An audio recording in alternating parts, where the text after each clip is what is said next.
No arrests yet. In Arizona, the teachers' walkout is over. Some districts are looking at longer days or a longer school year. What up, y'all? Take a moment. Chat about this. Correspondent Scott Carr reports not all classes will resume at the same time. Some districts are reopening today, while others say they'll resume classes next week. Organizers of the six-day Medford Ed teacher walkout called for an end to it Thursday after a dramatic all-night state legislative session that resulted in an average 19% pay increase for teachers within 3 years.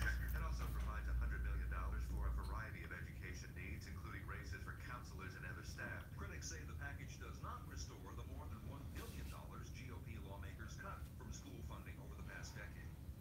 The governor of Hawaii is declaring an emergency as lava flows through a residential neighborhood. About 1,700 people have been evacuated on Hawaii's Big Island. The National Rifle Association convention is opening in Dallas. Correspondent Clayton Neville reports planned protests also begin today.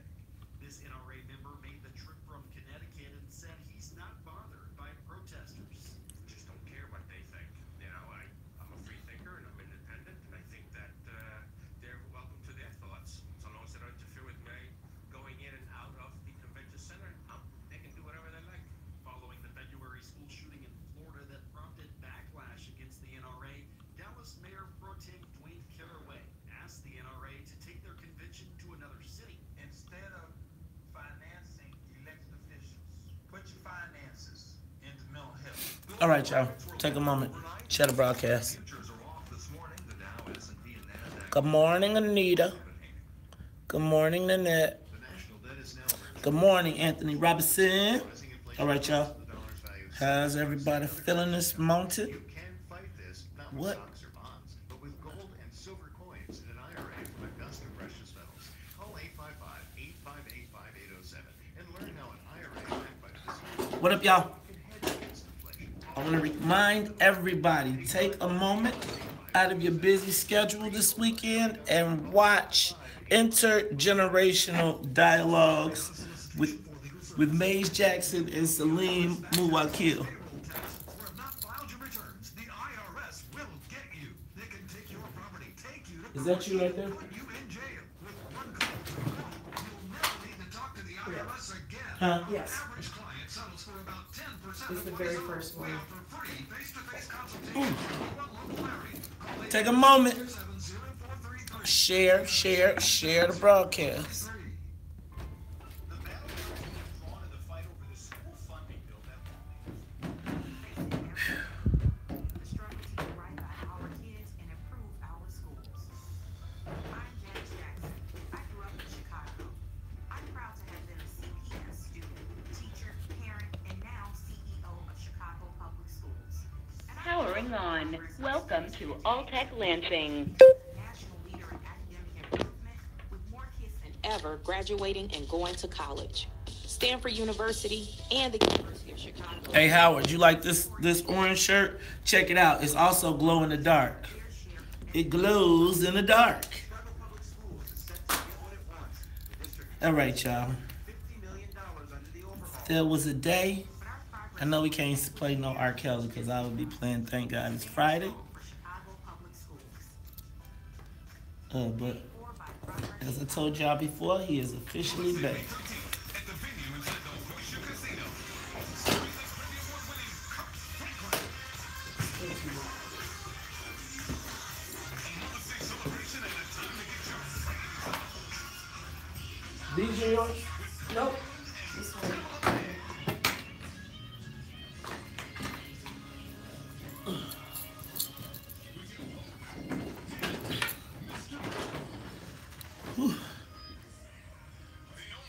Thank you, Anthony. I appreciate it. We had a good show. So understand yesterday's show was really about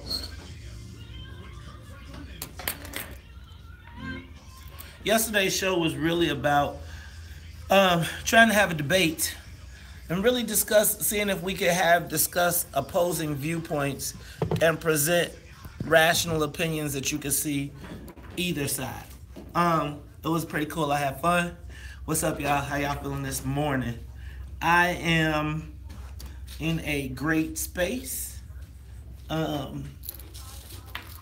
am energized, ready to kick it off on a Friday morning. We're going to have a good old time today. We got a lot to talk about. Plus, it's Friday. What y'all got cracking this weekend? The other thing we going to do today, you know how we try to make it fun on Fridays. We're going to represent our high schools, right? Good morning, Lisa Cooper. ILL. Oh, dang, look at that, Anita. Shout out to the Fighting Illini on the live broadcast this morning. Shout out to the Gamma Rose. Lisa. Woo! Shout out to the ladies of Sigma Gamma Rho. Shout out to the men of Phi Beta Sigma. Shout out to the ladies of Zeta Phi Beta Sorority Incorporated. Shout out to all the Black Greeks. What up, Mike Brown? Dang, Mike, last night I had haters. Oh, Erica. Shout out to Erica Swain for real. You know I got... Okay, y'all, I'm not even tripping. All right. You know I said something too loud. It's all right. Oh, think about the things we used to fight over back in the day. Ain't that crazy? Quasar!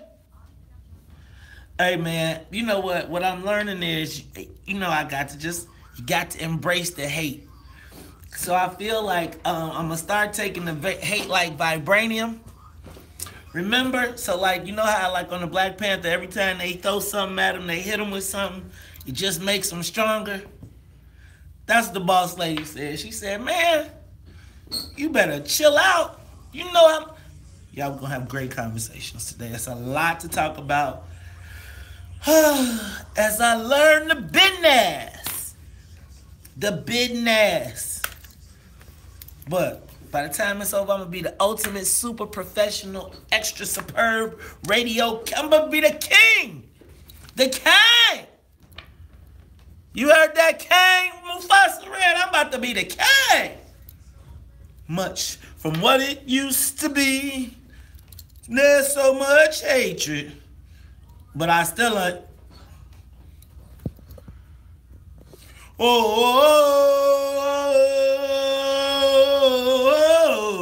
wake up all the teachers, time to teach a new... Hey, DS, I was running all day yesterday. I probably hit you on Saturday. Dre, I just got started on writing your program, brother. I'm so sorry. As you know, it's been a whirlwind week for me, so I just been going. The world won't get no better if we just let it be. Na na na na na na na. The world won't get no better. This is what Mitch was talking about. Text to Gray at 8:05. You better stop it, Lisa. We buried some of y'all bodies in that building. Sorry, say it again. Okay. The finale is They're the ones who suffer and who catch all the air. Move, Todd! Don't tell me what to do. Don't tell me what to do. Hey. Y'all know I be like, don't tell me what to do. The worst thing in the world you can ever do is tell me what to do. Don't tell me what to do. This is the News One story you were talking about, Yep. but this is an update with more information. Yes, sir. Okay. We can do it if we all lend a hand. Worst thing you could ever do is tell me what to do. You better negotiate, you better talk, you better ask. But don't.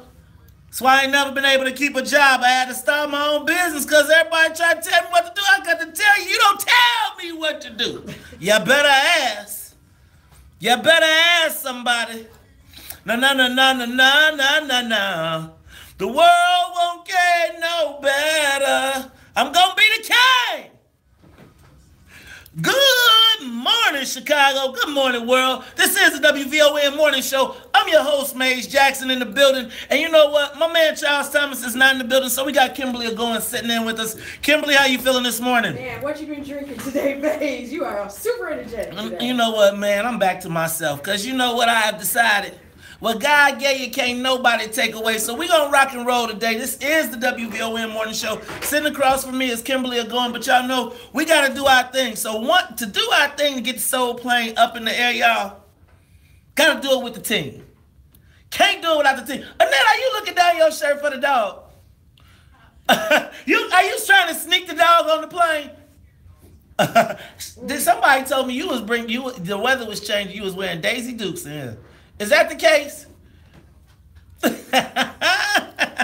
What's up, Annette Flournoy? How are you doing this one?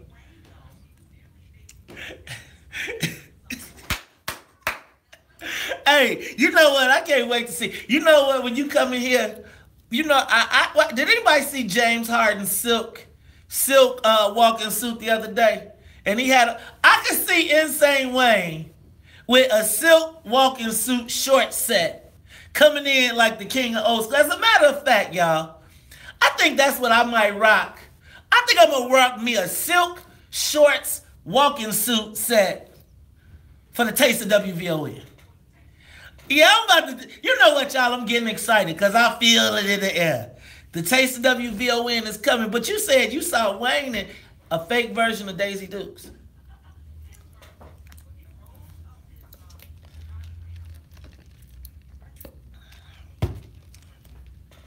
Shorts and flip-flops. Big Insane Wayne, let me tell you what. You better not be wearing, you at least get you some slides, brother. No flip-flops. Get you some slides.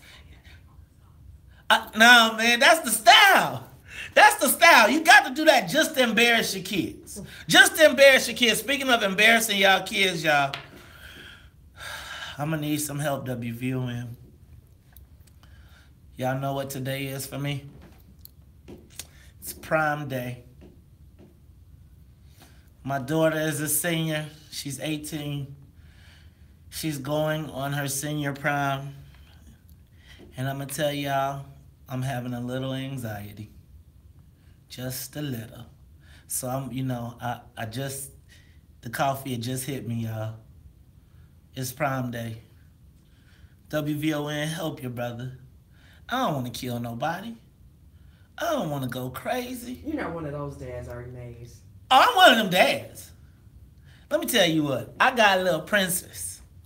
My beautiful little princess, who is now 18 years old, jumping in a limo and headed to her senior prom, looking all dolled up in that fancy dress. Yeah, I don't have to kill nobody. Help your brother out, because you know what, y'all, we're going to talk about this. Because, it's a whole new way of things people be thinking these days. And, you know what? We're going to talk about this because y'all going to need y'all to help your brother out. Because I think it's a way you do things. And I feel like they be treating me like I'm crazy or like I'm too old. And I'm telling y'all, we're going to have to talk about this. Now, but before we talk about it, y'all, we got to get the soul plane up in the air. Now, if we're going to get this plane up in the air, we cannot do it without the music conductor of the soul plane, Miss Sonia Escobar. Sonia, how you feeling? Man, it's kind of happy. This is I'm a Friday I'm thankful for. But I'm going to tell you, I need some help. So, Kim, I need some help. So let's go to the news. Let's see. Kim, what's the first? Let's see what we got in the news. First of all, y'all, we got a big show for you today. We got Dan Johnson Weinberg, not Weinberg, he took the Weinberg off. So Dan Johnson, lobbyist, as well as Senator James Claiborne will be in the building for discussing Senate Bill 2610. We've got Pastor John Gray from the Book of Gray.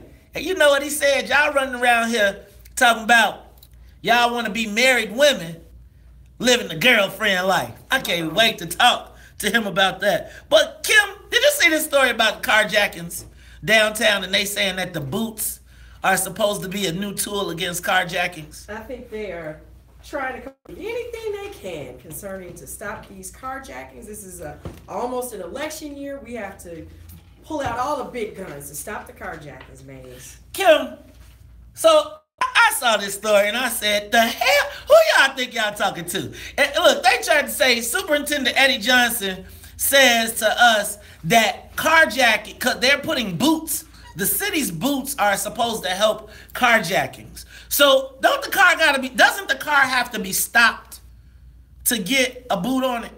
Doesn't it have to be parked already? So what in the hell does that have to do with a carjacking? Can somebody, I feel like that, whoever said that, I was like, who do y'all think y'all talking to? Boots, the city's boot program to help, they have found stolen cars. That don't have nothing to do with the carjacking. The carjacking is when they stick the gun in your face and say, get out. Can you explain to me, Kim, what they was thinking? No, I really can't. At this point, it is throw anything at it. And you know, we're big on technology now. We're going to stop all of the issues that are happening in Chicago with all kinds of technology. But I know that they said that they've also been using license plate recognition on 26 vans by the Department of Finance to put this boot, it's an immobilizing boot on vehicles owned by people with outstanding parking tickets and also outdated city stickers. That's another aspect of it, man. See, you smart right there. See how you caught that? See, I feel like this is another fleecing system, right? They trying to fleece us, so now they installing license plate recognition on all the cars. So when the police car drives down the street, because it can do 1,000 cars a minute. They could say, I just drove down this street, hit this block, ticket it all, and then what they're gonna do is tell you, oh yeah, we really using this to solve carjackings. Get your who do they think they talking to? Then, did y'all notice this? Can I ask y'all? Did y'all notice how the other day they was talking about we have a 40% reduction in crime. Thank you, God. It's all thank you to good due to the shot spotter technology. Well, now crime is going up because it got hot. And y'all know how let me not say black folks, but y'all know how it gets in Chicago when it gets hot. 42 shootings in a really short span of time.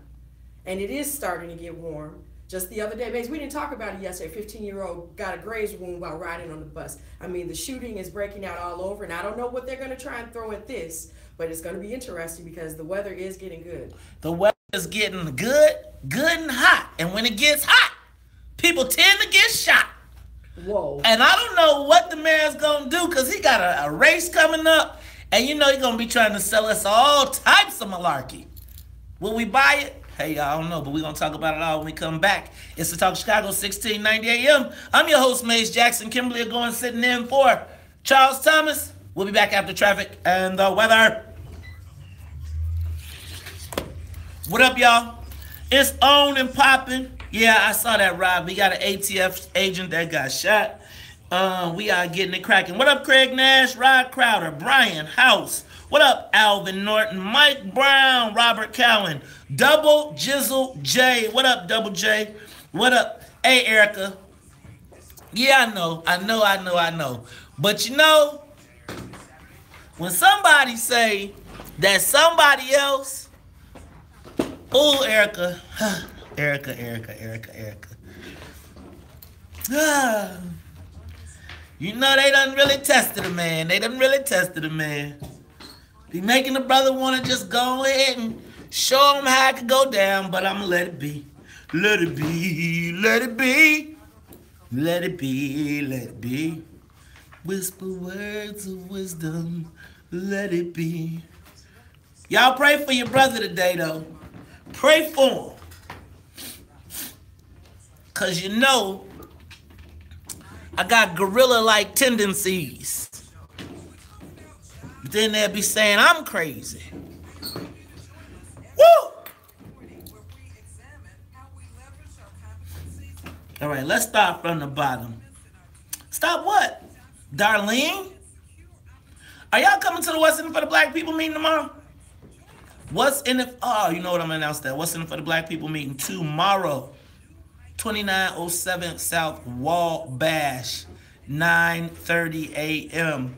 The What's in it for the Black People meeting, 2907 South Wabash. We will be having a teaching session as well as planning our summer cookout.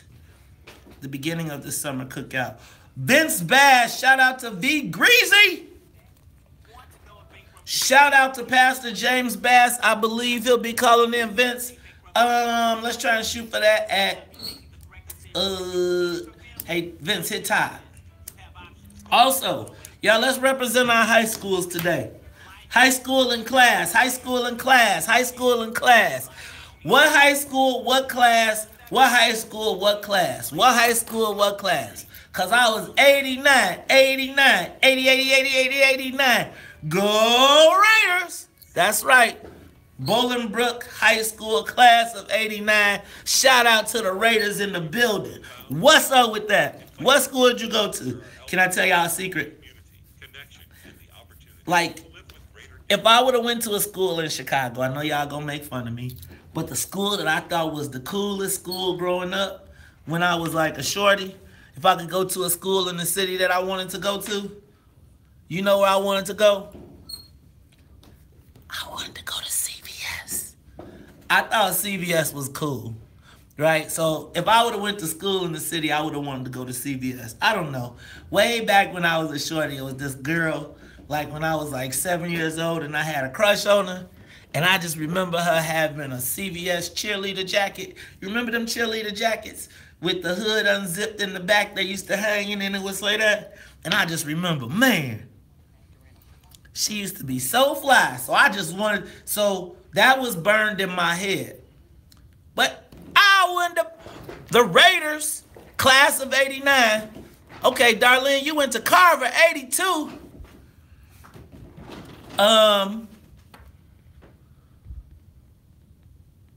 You ain't go to no CVS, Mike. Mike, why did I think you was West Side? Ship, you was Lindblom, right? Thornridge, 84. I didn't even think black people lived in Thornridge in 84. Maurice Newman, why I know you went to the damn Latin school? Why could I know that? Mighty Marsupials. Y'all's the Mighty Possums? What the hell? Mike Brown, the Mighty Marsupials? Y'all's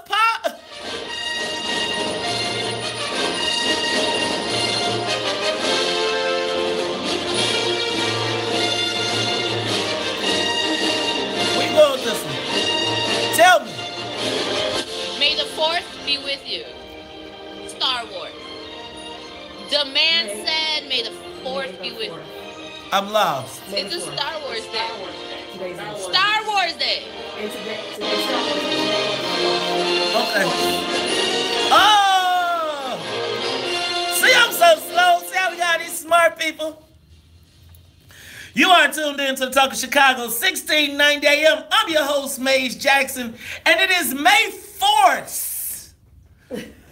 Did you get it? May 4th. May the Force be with you. You see how smart I am? Nah, y'all, I'm just joking. That is, you know, it took Sonia and Kimberly to help me understand. I was like, Star Wars, why are we playing the theme to Star Wars? Sonia was like, it's May 4th.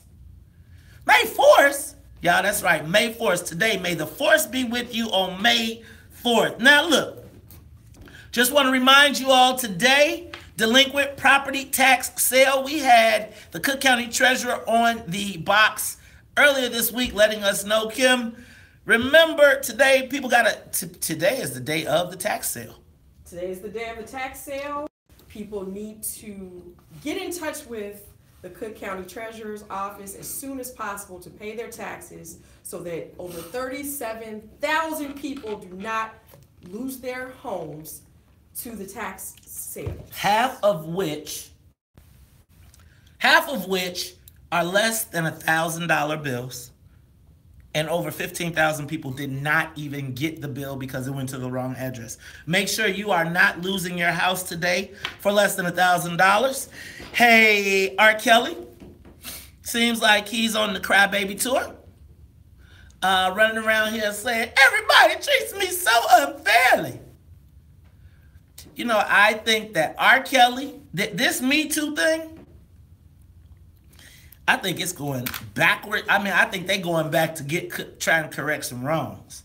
So you saw Bill Cosby and Roman Polanski just got kicked out of the Academy. as well as there were 27 new allegations leveled against Charlie Rose. Yeah, I agree with you. They're trying to correct some wrongs. Polanski has not even been living in the country because of an outstanding accusation of raping a 13-year-old. There should be some news on R. Kelly today. I think the idea that he's using the word lynching, this is striking a bad note with black people. And you know, this thing with R. Kelly, I don't know. Well, I'm going to tell you, I know. It's time. I told you he was banned on this show. We buried him the other day. I think that his just due is come to him, and I think we have been pretending about R. Kelly for a long time, and I think, you know, sometimes when you coddle BS for years and years, people think that it's okay. They think that it's become acceptable. They think that the practice is the norm. But it's so funny to me that even as this Me Too scandal is whacking everybody around the entire country, here sits, right here, the head of the Democratic Party embroiled in the middle of a scandal, and nobody's even talking about it. Crazy to me, y'all. Crazy. You want to learn how to beat Me Too? All the rest of Illinois is the Me Too sanctuary state for white men. For white men. Me Too sanctuary state for white men. Moved to Illinois. Want to just mention Troy LaRiviere said that there was an issue with CPS and his special education letter, cheating black students. He said that they were cheating black students out of special education. We haven't been hearing a lot from him, so it was interesting to hear this at this time. It definitely puts him back in the news. But he said that CPS altered a document, and they are improperly denying special education services to certain children in the schools. Now, once again, black school, Washington Park. I don't know who the people are that are looking out for the people in Washington Park, but it seems like, and basically he said that the letter said that CPS said they were requesting a disproportionate number of special education services.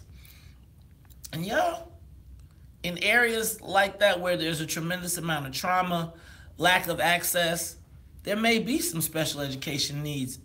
But to see that, apparently he's saying that CPS doctored the memo to ensure that when it came out that they did not look as bad. You know what? I just want to say all this happened before Janice Jackson. Y'all better get off my girl. Don't y'all start none. Don't start none, won't be none. That's my, you know. I'm sensitive about Janice Jackson.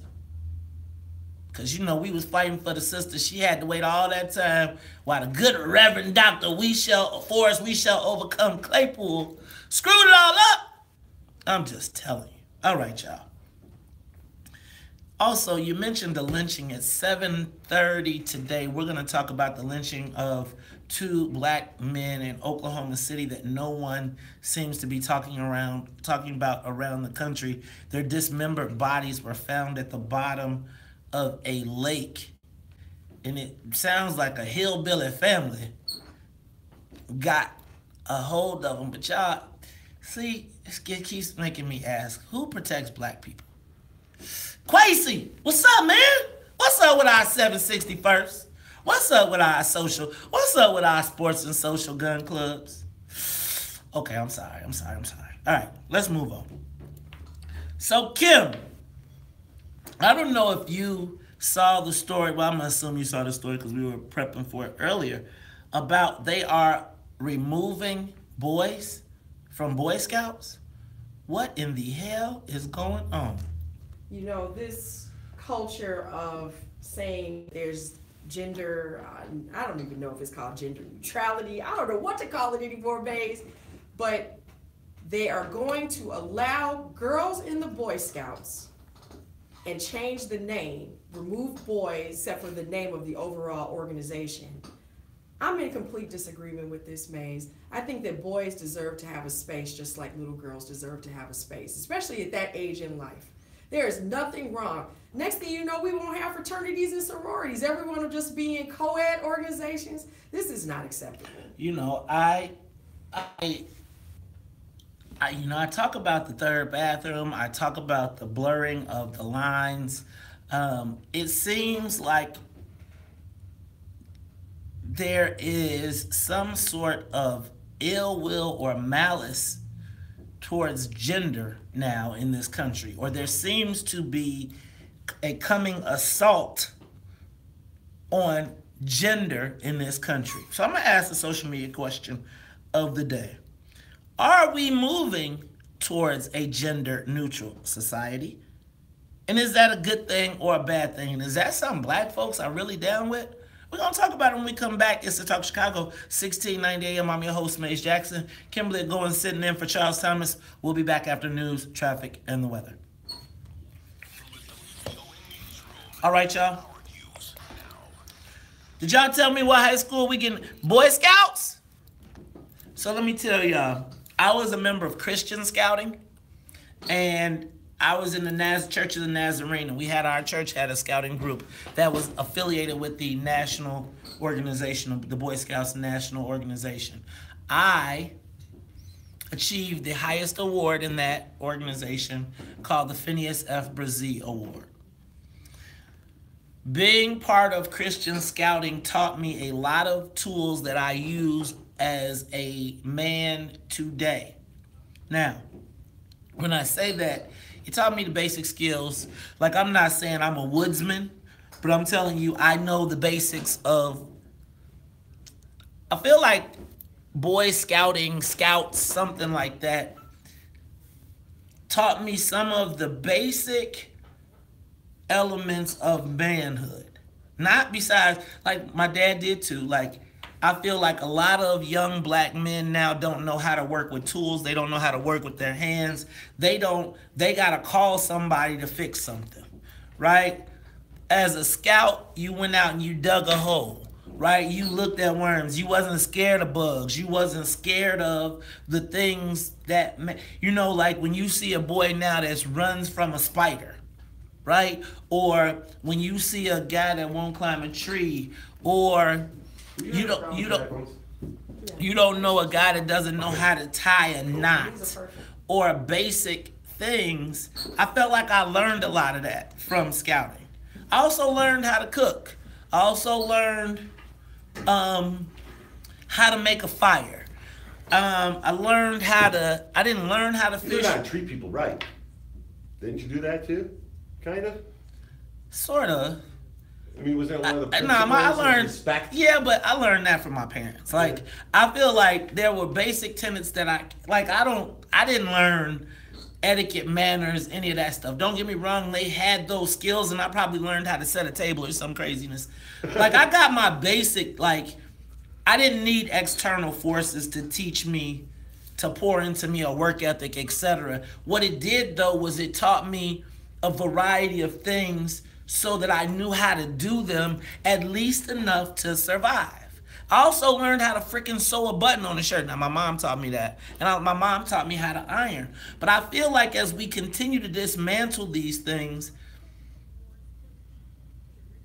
you get these girly-ass boys that don't know how to do anything, that can't protect you, that if the car can't change a tire, right? It's like the basic things that you need a person to do as we continue to move towards this gender-neutral society. What woman wants to be with a man who can't change the tire? Right? Like, what boy doesn't know the rules to baseball? Baseball? You knew the rules to baseball, right? Yeah, but nobody watches. I mean, now you do, but I got you. You know what so I'm you're saying? tired throwing me off, y'all. Yeah, because I'm making you think. No, seriously, think about how at your age, even younger, you knew the rules to baseball. You can talk to teenagers now who don't know, 3 outs and the inning's over. 6 outs and the inning's over. You know what I mean? I think that they would know that though, Todd, more so if we didn't move out of the sport. Yeah. Like, we've migrated out of that sport. Because of but it's not just because of this. We've migrated out of the sport because Latinos have come in and really become, there's not a lot of black baseball players. Now, if you ask a kid about the rules of football or basketball, those sports have transferred their place in the minds of black folks as America's sport. But let me go back. So, with scouting, I feel like we've this is just another one of those things that detesticles men. And all the women get out here and talk about they want a good man. You learn chivalry there. I mean, I learned to open the door, but I mean, again, they put it in a process. And I'm not saying it's always just scouting. I'm saying there are a variety of programs, whether it's the Sigma Beta Club, whether it's whatever it is, there's all these entities that are to pour into young men some of the basic things that I would want any man that is dating my daughter to have. I don't want my daughter to be stuck in a car and they get a flat and the dude don't even know how to use the jack. And it's people like that. Remember that commercial is on right now and the kid be like, I know how to change a tire. Is this a jack? Oh yeah, that's it's real. Car company. How many kids don't know? I got a better one for you. There's a story today I read in UK. They're getting rid of clocks in the school because the kids don't know how to read the second-hand clock. So instead of teaching them, they're getting rid of them. And they're giving them digital clocks. So y'all, what I'm saying is I feel like it disproportionately hurts us. Right? So y'all, all these single mothers raising these girly ass boys that then go to the girly ass scouts because they trying to put something on them and they out here making brownies and selling Girl Scout cookies. We can't let men be men? What's up with that, man?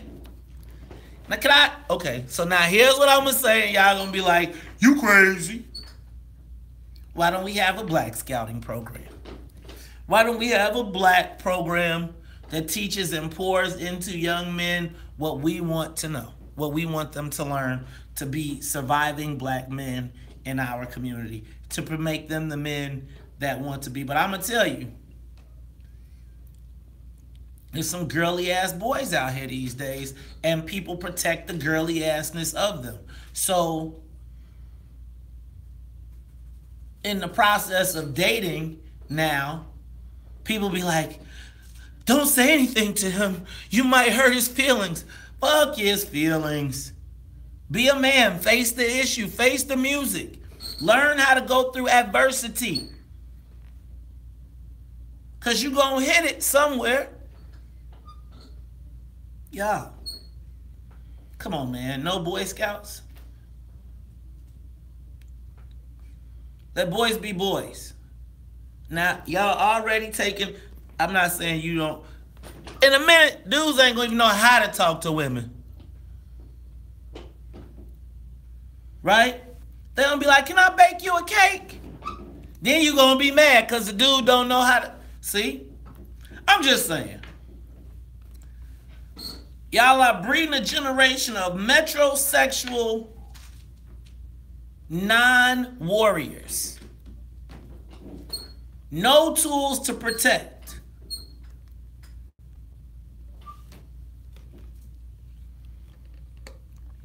I can bake, I can cook, but I can also make a damn fire.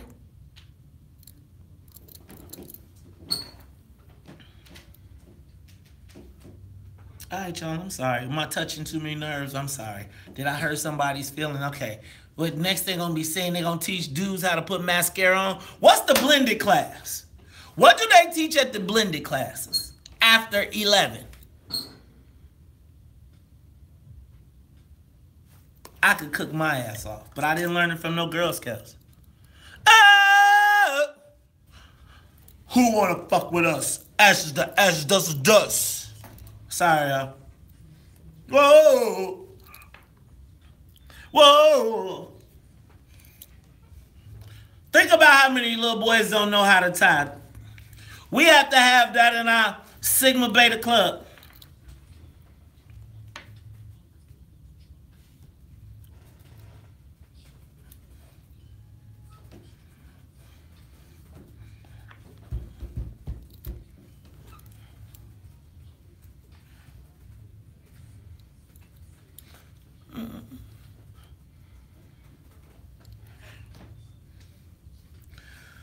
You are tuned in to the Talk of Chicago, 1690 AM. I'm your host, Maze Jackson. Now, y'all don't miss Speak, Sister Speak. That's right, Wednesday, May 9th. Jennifer Lewis, the Black Mother of Hollywood DuSable Museum, hosted by our very own Perry Small. Get your tickets, WVON.com. Speak, Sister Speak. The mother of Black Hollywood. Now, I'm going to tell y'all, we had Jennifer Lewis on the telephone, and you know what, y'all? I know it Speak, Sister Speak. Can brother listen, brother listen? Can I peek, sister? Can a brother peek, brother peek? Because I know that conversation is going to be off the chain. Do not miss it. Wednesday, May 9th. DuSable Museum. Get your tickets. Speak, Sister Speak. Jennifer Lewis, Perry Small. All right, y'all. Now check this out. The Boy Scouts are removing the name boys from their program for their upper age Boy Scouts. But isn't the reason we put young boys in Scouts is to give them basic men skills? So am I crazy? Or are we moving towards a gender-neutral society? And is that a good thing or a bad thing for Black people? Kim, what do you think? You're caught, and I used the neutral earlier today, but the funny thing is, Maze, Girl Scouts, they're not changing anything. And they've made it a point to say, if you want to come, if your child wants to come and be a Girl Scout and do things that girls do, we're the place for you. Now, they said, we know some girls will go to the Boy Scouts. So I am beginning to feel that this might be an attack on maleness, malehood, manhood. Because only the Boy Scouts are relaxing their rules. And as they do it, as they continue this slide, they are losing membership, lots of membership. If they had stood strong in the beginning, I'm just wondering if they would have kept more membership and not had to acquiesce to this degree. Yeah, see, y'all, true life confession, I was not a real, I was a Boy Scout affiliate in a Christian scouting group called the Caravan. And the thing that I felt that I got from being a scout, a Boy Scout, quote unquote, was, again, like I said, learning basic men skills. And it seems like you're right. There's an attack on malehood. It seems like it's a bad thing to be a man these days, right? When you listen to the Democratic Party, they say, oh, if it wasn't for the Black women voting at 97%, even though Black men voted at 94 or 92, it seems like there is a consistent desire to make being a man a bad thing. And then you got women around here saying, I can't find a good man. But but then y'all be the first ones to tell me, oh, let them be. I'm saying, there's something. This Me Too thing, man, you all are gonna, in my estimate, it's like we are getting to a point where the real men are gonna have to hide. And I just don't know. Let me ask you all one more time. Social media question of the day. Are we moving towards a gender-neutral society? And is that a good or a bad thing? Am I not enlightened? Am I a Neanderthal? Because I think it's certain things that men need to be doing and women need to be doing. I'm going to just say like this. I don't want y'all, first of all, let me tell you, I'm having a nervous breakdown today because my daughter's going on prom. But it would kill me to know that if he was driving a car, he didn't know how to change a tire. I would not want my daughter to be in a car with a man that don't know how to tie a knot. Now, I don't know what kind of knot, but a knot. Yeah. Right? I don't know if I want my daughter in a car with a dude that don't know how to use a hammer and nails. But it seems as though there is an full-out assault and attack on manhood. And I want to know from the WVON listeners, are we moving towards a gender-neutral society, and is that a good thing? Why does it seem like the values that I grew up with are now all bad?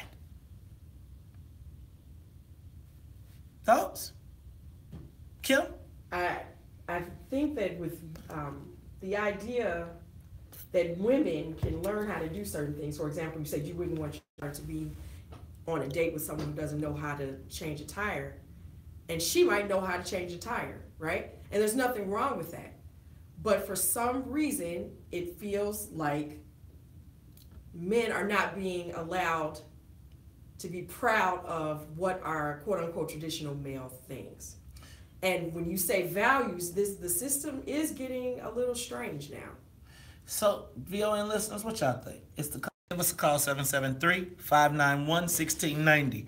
Are we moving towards a gender-neutral society? I'm going to go to the phone lines. I'm going to talk to my man because I know he's going to give it to me straight up in the raw. Is this my man, Art?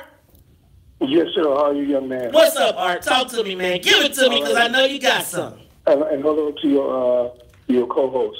First of all, yes, there's an attack on men.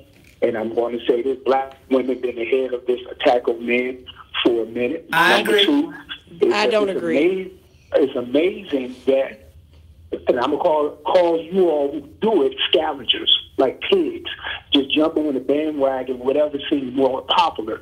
You look at Bill Cosby's wife, she wrote a letter stating that it was a lynching for a man. But I heard all the women saying how Bill Cosby's wife is embarrassed. She should go. She just wants this to be over with and go hide out in the sand and enjoy the rest of her life. But at the end of the day, she showed you all that you all don't know what you're talking about. She said this was a modern lynching. Whatever was going on with her and her husband, she didn't have a problem with it. But guess what? She has $400 million in 10 houses, and she's saying to you all that her husband did his job, making sure that her and her family, her children is taken care of, and you all on the sideline quarterbacking, tearing men down, now going looking for other men to prosecute other men for stuff that other women probably was involved in and assist these men in whatever behavior that they want to be involved in. May God bless. Ladies and gentlemen, I'm going to say I could see black women are like, you know what? Go ahead, Kim. No, Art doesn't know what he's talking about. Black women are not harboring, are not going against black men. We've been harboring criminals for years in our own community. I think that if you want to talk about anyone, that's Gloria Allred. That's a white woman who's up there who's attacking Bill Cosby. Black women tried to give Bill Cosby the benefit of the doubt until 500 women, white women, came out and said what he did. Now, if you want to keep harboring black criminals, you go right ahead. But I think that some of us just have some common sense. We are not the cause of the downfall of Bill Cosby. Bill Cosby didn't even touch no black women except his black wife. Ladies and gentlemen, it's the Talk Chicago, 1690 AM. Are we moving towards a gender-neutral society? And is that a good or a bad thing for black folks? We'll talk about it when we come back. More of the morning show with Maze Jackson coming up on the Talk of Chicago, 1690 WVON. What up, y'all? All right. Is it an attack on manhood? Now, real quick. So I would say that one of the things that I talk about often is the fact that there is an intentional separation of black men from black women. And I think as we hear black women continue to say, we are the reason, and as the Democratic Party continues to say things like, we black women are the reason that we're in the position that we're in, there becomes a split. And as black women buy into that split, it again marginalizes the role of black men. When we hear the story of black women are the most educated, the most we are, there is a consistent desire to split. And when you buy into that narrative of splitting the men and the women, when the fighting comes and you ain't got no warriors in your kitty, right? Because you done had all the boys taking knitting classes, right? Then we all screwed up. What's up, Todd? What's going on with that? His dad just get time. At the end? Yeah, do it at the 8:55. 8:55 and tell him it's literally gonna be 30 seconds. Right. So I don't think that it's intentional. So let me put it this way. I don't necessarily think that when you when we praise our sisters for being the most educated, for turning out, etc., I don't think it is a desire to discredit black women. But what I do think it is a veiled shot at an opportunity to emasculate black men. Right? Because it again puts the role of the savior or the protector of the black community squarely in the hands of black women, again creating the narrative that the black man is inept, right? But again, if black women vote at 97 and black men vote at 94, and the narrative is for a Doug Jones, that black women saved the day, well, that presupposes that none of the black men that voted at over a 90% clip had anything to do with it, right? So now you running around saying that we did it, but if it was just black women, he would have lost, right? So just think, if you have a 3% difference with a race that came down to 300 votes, if 300 black men don't show up, all of that shit is for naught. So all I'm saying is we got to just be careful with all of these stories when white folks start heaping praise on one of us or the other, and it drives a wedge. That's all. And I want to commend my sisters for all the work that they do, not to take away from it.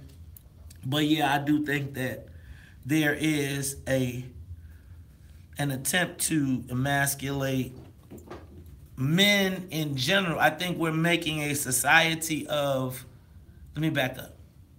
I think you see white folks getting ready, all up in Montana, Michigan, blah, blah, blah. They ain't gonna let you effeminize they men, right? I love black girl power. Y'all better just get y'all some machine guns. Y'all better go to the range.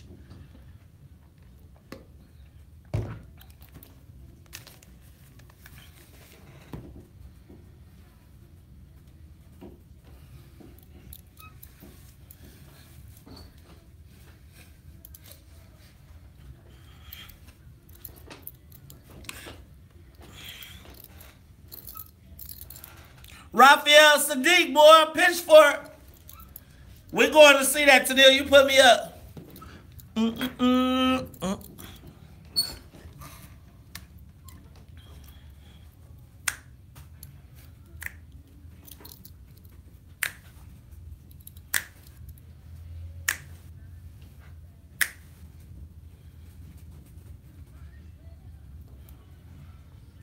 You are tuned in to the Top of Chicago, 1690 AM. I'm your host, Maze Jackson. Kimberly are going sitting in for Charles Thomas. Hey, y'all, don't miss the What's in It for the Black People monthly meeting. It's tomorrow, 9:30 a.m., 2907 South Wabash. You want to get your What's in It for the Black People on? You want to talk about black self-interest? Meet us, 9:30 in the morning, 2907 South Wabash. We're going to be doing a little teaching, a little educating.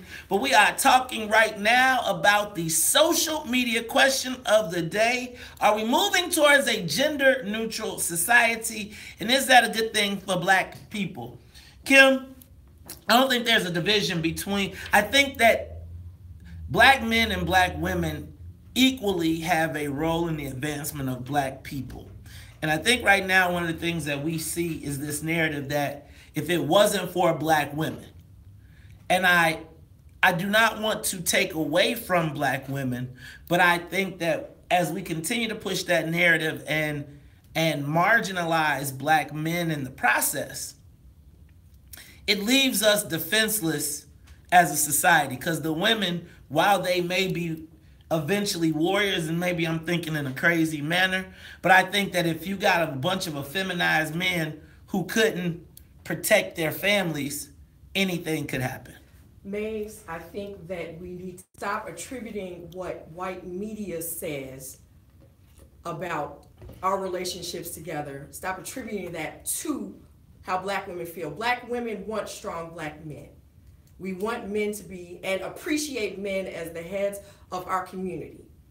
But I guess my question would be to you is, if right now black women are succeeding at a major rate, the community goes the way of the black woman because we're the first teachers, right? So if right now the community, if black women are succeeding at a major rate, are we supposed to dull that out and like stop doing that to make other people feel better? I'm trying to figure out what is it that is wanted of black women. I know you said that you think that it's great, black girl power is wonderful and everything, but it feels like sometimes people want black women to dull their shine. And I'm so clear about dulling their shine. I think this. Yes. I don't think the dulling of the shine, I just think that it is a denigration. I think you can shine without having to marginalize the other part. But is it black women marginalizing black men, or is that the outside society? Because you're bringing up about different elections and that type of thing in which they are put a big light on black women came out and voted, as opposed to black men who also came out black and voted. people. Yeah, but they're saying black women. They're putting the focus on the black women when it was all black people who put a certain person in office. But who is perpetuating that? Are black women perpetuating that, or is that a larger media? I think it begins with a larger media, and I think that when there are people that buy into it with larger voices, right? And I think when you look at the pundits, when you look at what's pumped into the society, it is sold in and then it is verified. But let's go to the phones. Let's see what the people got to say, because we got to get out of here. Will, you're on the Talk of Chicago, 1690. Got really about, give me like 30 seconds. Yeah, no, I think that I share your views, and I think a lot of men do in terms, you use the example of Alabama with Roy Moore, and I made that same argument. And it's not so much that black women are, I came up with this idea that black men are nothing, or men in general, but it is a larger medium that's pushing it, and women being the recipients of it on the good end of the stick are not putting it down. That's where you're at. Willie, I'm sorry I gotta let you go, but I think that's a very good point, y'all. That's Willie Preston. You know Willie Preston over there. He gotta do some weed killing soon. We'll talk about that a little bit later. All right, let's go to Trip. Trip, you're on the west side. Hey, man, I'm with Will, man. Black women are the experiment. You got 30 years of failure. You got failure in black neighborhoods. I just left Cleveland. Man, you got women walking downtown. I was downtown last night, Maze. You got women walking downtown, man. They look like they want to belong, like they want to be in the other people's culture. And it's just like the same thing. The black boy is aimless. He has no hope. He don't even know what to be a man. And I like your host. She's intelligent, but she just don't have a... Latino women stick by their men. White women stick by their men. Why black women always got to open up mouth and be a man? Thank you. Oh, Trip. Now, you know what? No, Trip. Go ahead, Kim. Yeah, no. I think that goes two ways. There is no race of women that is more denigrated by the men in their race than black women. If you're talking about Latino women stick with their men stick with them. If we're going to do this, and I agree with Maze on this, we're going to have to stop this infighting. That's going to have to take a level of respect that goes around. Because black women didn't start this, black women didn't create this issue, and we're not going to be able to fight each other to get out of it. So let me suggest this. I got the perfect starting point, and it's coming up real soon. You know how on Mother's Day, mothers get their day? Right? You know how on Mother's Day, all the memes be like, I'll always love my mama, mama, mama, mama, mama. And then you know how on Father's Day, all the single moms be, if it wasn't for me being mama and a daddy, right? If it wasn't for, can we just have Father's Day back? Can we start with black fathers just being able to have Father's Day without any, if it wasn't for my black mama being black mama and daddy, can we start there? Then maybe we can start that process. Let us have our day. Let men be men. Let women be women. Hey, y'all, it's the Talk of Chicago. We'll be back after traffic and the weather and news. The Talk of Chicago and the voice of the nation. 1690 WVON, Berwyn, Chicago. We're experiencing up to... What up, y'all?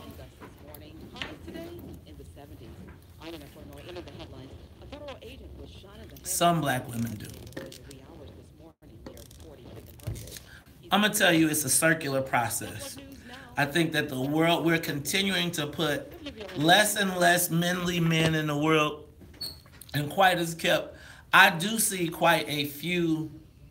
I am often disappointed in some of the men that are being pumped into the society, and I'd be like, who taught you? Who, where, what, when, why, how? And I learned that a lot of things that I learned as a kid or that I took as the norm, you know, I think it's certain things that we may learned in the 80s and 90s growing up that they just say aren't.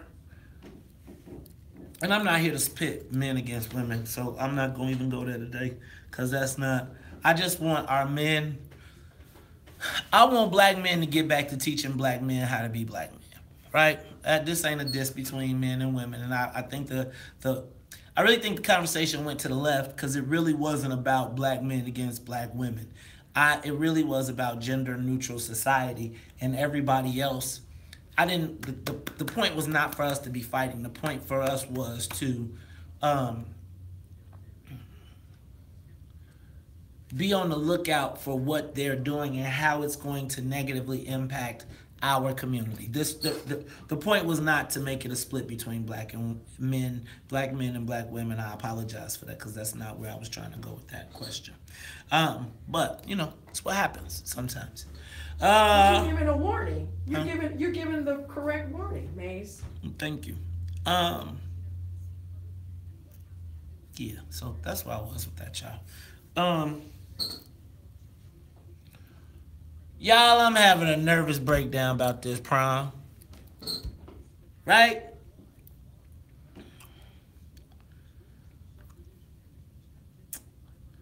Like, what's the process? Man, you know what? I need counseling. I need counseling.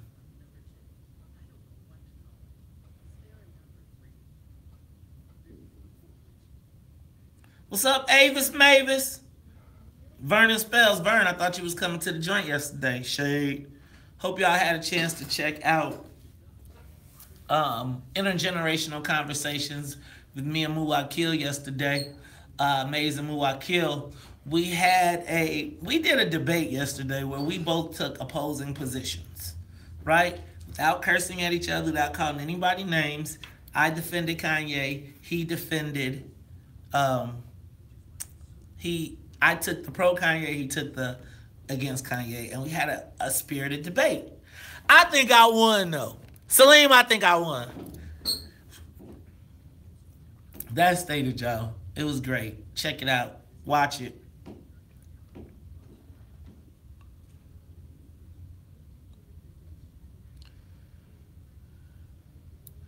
What up, Sly? What up, Marquin? What up, Kahari Andrews? Yeah, but is it a good thing that traditional? Is it a good thing that traditional men and women? Michelle, yes, I did win. Stop it.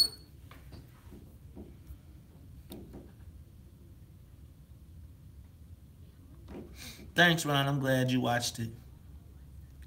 I did win, Michelle Fladd.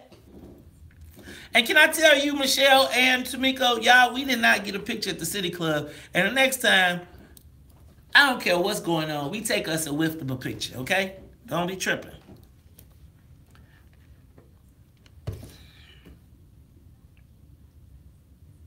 I need some cherry juice.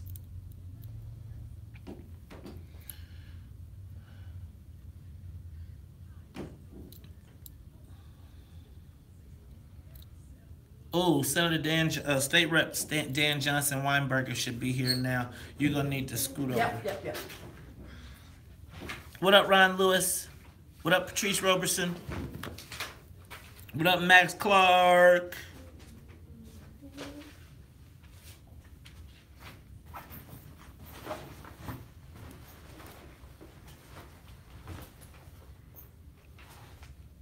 Todd! Tell Todd he needs to call Senator Claiborne. I got his number right here. I just saw the text.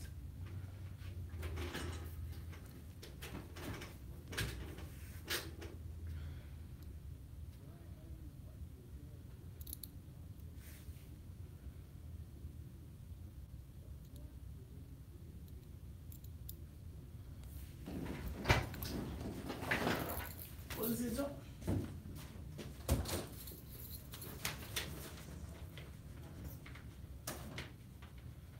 Dan says he's in traffic. He's en route. Yeah, traffic's good. Because every cop in the world is out. Okay. I mean, it was weird on my way in. Call him though, because I want to be able to get him on. We're about to go in.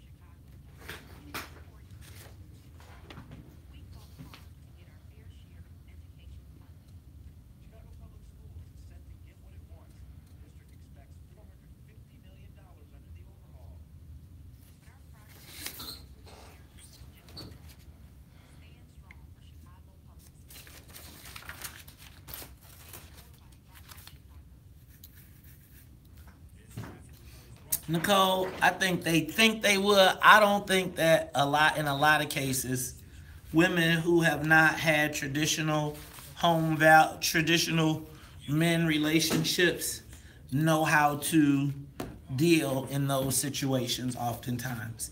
So I think that a lot of women say they want a man, but I think that when they get a man that is actually a man, in a lot of cases, they don't necessarily understand how to manage that relationship, or they don't appreciate those things that become manly. So I think you say you want it, but I feel like a lot of women want their cake and eat it too. So they want you to be the gentleman, they want you to be the man, but they also want you to be Captain Sensitivity at the same time. It's like men are gonna be men.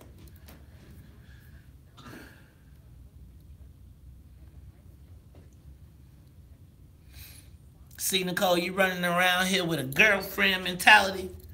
Talk about you want to be a wife. We gonna have Pastor John Gray on today to get y'all straight. Since y'all women around here don't know how it go. You better stop. See, women. See, right, Burn. Women don't know how to They do not know how to get thee behind your man. Women don't know their place in this world no more. He's going on. DJW! Oh, he can't hit through the doubles.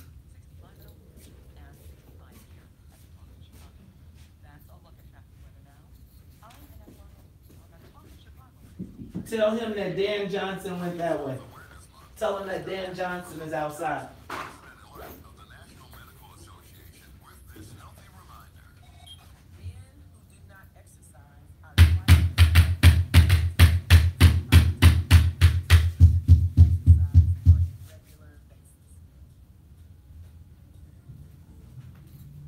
We need a better system. He on the front.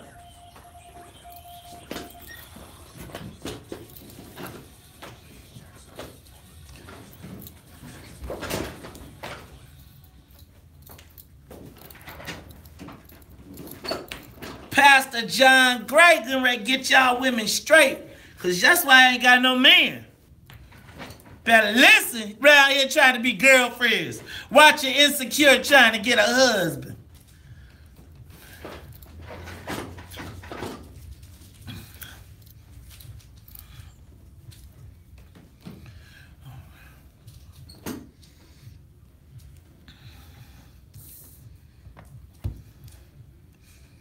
What up, Gene? ILL, baby.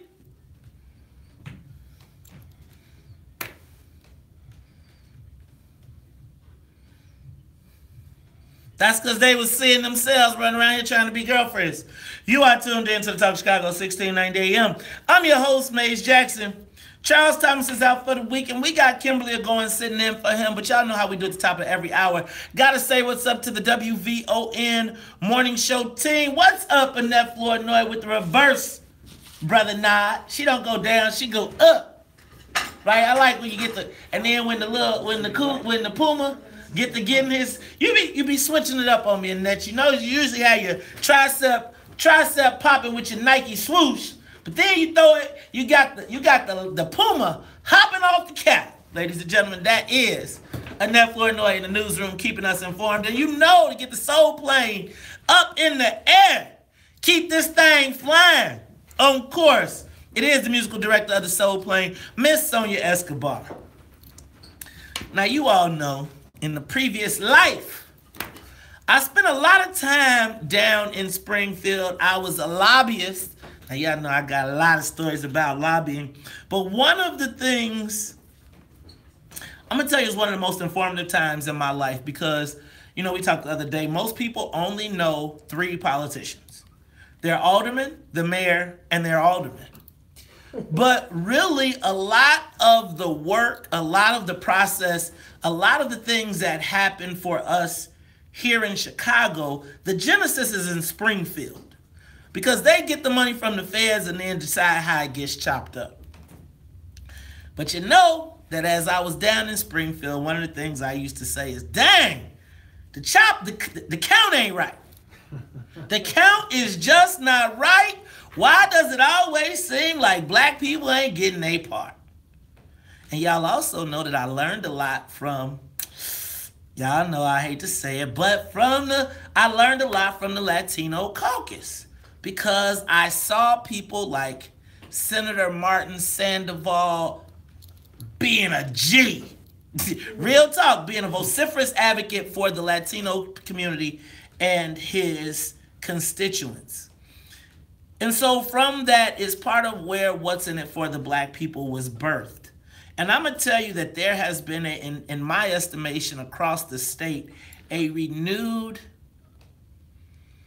view, a renewed invigoration of black legislators and Latino legislators who are vociferously advocating for their self-interest. And they're starting, while we can't necessarily put reparations in a bill, they definitely are starting to use creative tools and tactics of the law to make sure that we get our cut. One of the people leading that charge is Senator James Claiborne. Senator Claiborne is from downstate, and I'm going to tell y'all, he should have been the Senate president, but I'll let that be. I'm going to let that be.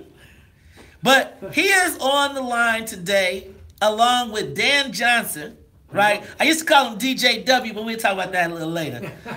And they are here to talk to us about Senate Bill 2610. Senator Claiborne, welcome to the WVON Morning Show. Dan Johnson, welcome to the WVON Morning Show. How are you guys? Good morning, man. Good morning. So, Senator, talk to me. Senate Bill 2610, what does it do, and what's in it for the black people? Well, basically, Maze, what we're trying to do is create a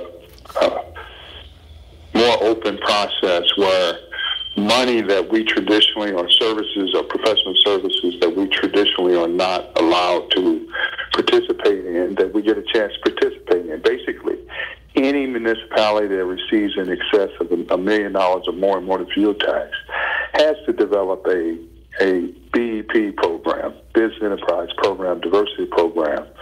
Otherwise, they will not receive the motor fuel tax money. Now, talk to me, who's a benefit? How many people does that really affect? Like, how many municipalities? What would that mean for someplace like Chicago? I think that's about 46 at least 46 municipalities or more, and quite a few counties. It's counties too. Okay, so now. So if you look at the surrounding counties where you are, Will, DePage, Grundy, Lake, they all have to develop a BEP program. Now, for those that don't know what a BEP program is, because there's a lot of Springfield jargon, but for our listeners, what is the BEP program? Well, it's a business enterprise program. Basically, what happens is, traditionally in Springfield, CMS comes up, Central Management Services that procures our goods and services, comes up with an RFP, and the business enterprise program reviews it to make sure that it's consistent with the law, that it represents the number of qualified vendors to be able to participate in the procurement or RFP process to put their bid in to be able to get contracts with the state. So now it would shift to the counties and municipalities that receive in excess of $1 million. Leader Claiborne, this is your former revenue staffer, Kimberly Agoin. How are you doing? Good. How are you doing? I'm doing great. We've been working with you on this bill, so it's exciting to hear about it. Can you please tell our listeners why is it important? What does the motor fuel tax cover for these municipalities and districts? Well, the motor fuel tax basically is a reimbursement of tax dollars to be used for your infrastructure, such as roads, highways, sidewalks, everything that kind of deals with transportation. But it's bigger than that. It's not just your motor fuel tax money. That's just a trigger. You know, we're looking at them developing a BEP program just for other services as well.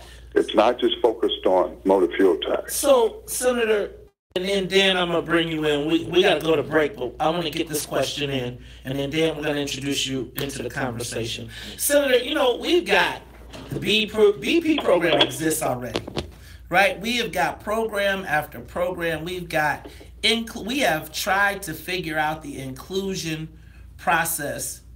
And the state has put in so many commissions, from fair contracting boards to BP to task force this, task force that. But it always seems like there is something put in place to thwart the opportunity for black people to participate. Like, say, those chief procurement officers that were put in place that then took the power from the directors to get the money to people. Because basically, Senator, my question is, what are you all going to do as it relates to enforcement and ensuring that the Green Team and their powers that be do not put rules in place to block this? Look, I want you to think about that, and I'm going to ask you to answer it when we come back. And ladies and gentlemen, we're going to introduce my man Dan Johnson into the conversation, because Dan, you were the lobbyist on this, and we're going to talk about that part of it too, because you know, sometimes people get a real bad reputation as a lobbyist, but some kind of way, you always seem to be, you're a white guy, always trying to get an answer to what's in it for the black people. We're going to talk about it all when we come back. It's the Talk Chicago 1690. More of the morning show with Maze Jackson. So what's up, y'all? Dan Johnson, let me tell y'all some history. Dan Johnson. Give you my new card too. Thank you, sir. Oh, sweet. Dan Johnson started as Dan Johnson Weinberg. I met him. He had to be the very first invitation that I had on LinkedIn. The very first one, and I'm talking about this had to be over 10 years ago, right? And we met at Cactus Bar, right, at a fundraiser for Senator Don Harmon. Well done. And I was in the throes of my reveling in, at first, being the largest black contract, largest vendor of professional services to IDOT. And so I was riding high. It was during the Blagojevich era, and I had just gotten a big contract before the federal stuff all happened. Sure. And so I was going to every fundraiser. I was writing checks. I was balling.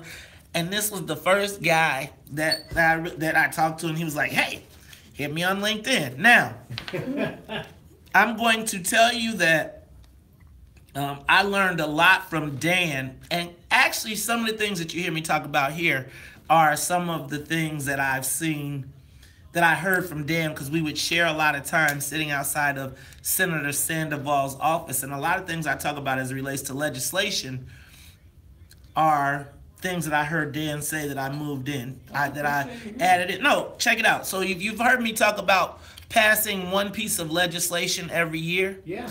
So Dan, instead of me telling the story, Dan, I want you to tell the story of your premise that you and Senator Sandoval partnered up, but to move the Latino community forward. But tell them what your premise was about the legislation. I mean, my belief is. And speak up, because this is not on there. Go ahead. No, you don't got to put those on. Just you're talking to Facebook and. Oh, right on. Yeah, my belief is, look, we control a lot of governments, right?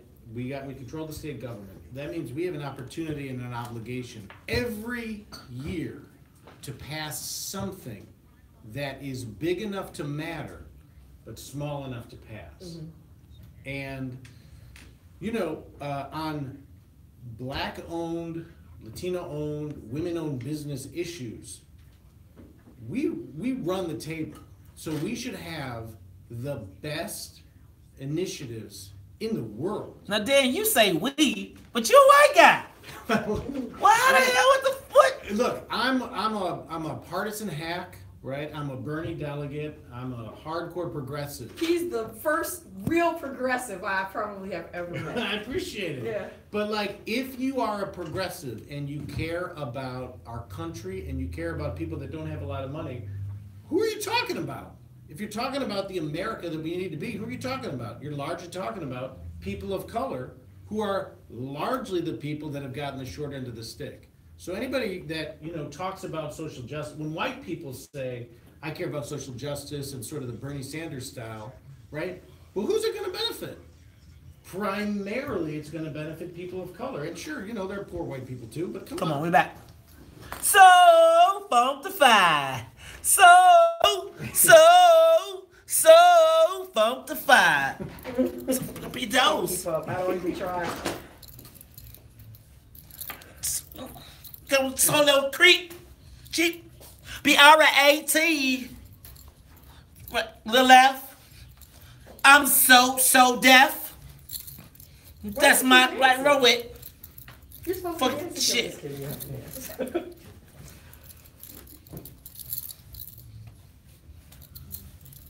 Funk the five.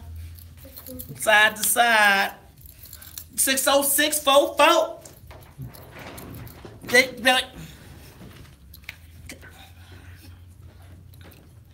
Simpson.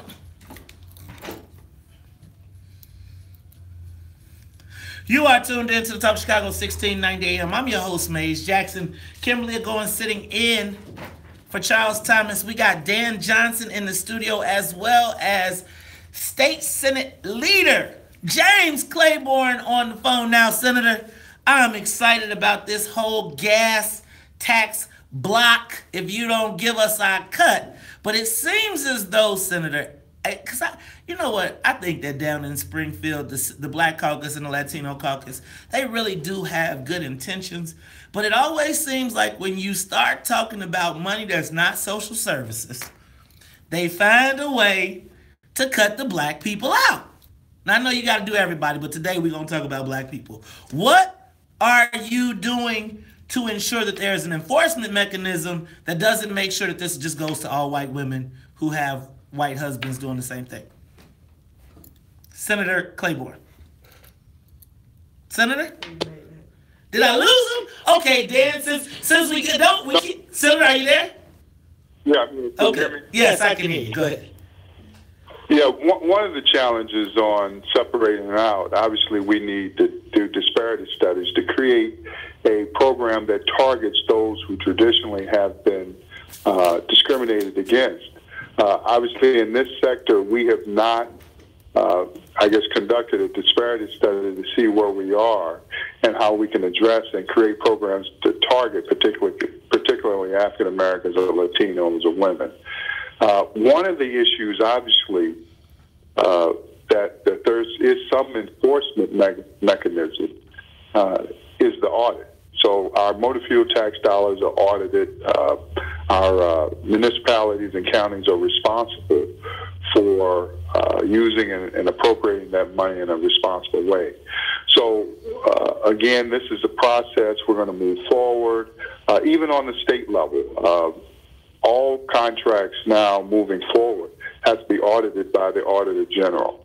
And he has the power to report any violations of the law as it relates to inclusion, as it relates to contracts where utilization agreements have been made, and they have to utilize, those prime contractors have to utilize those diverse companies or black companies that have been submitted to the state, and those contracts were awarded. Now, Senator, so we're still. Go ahead.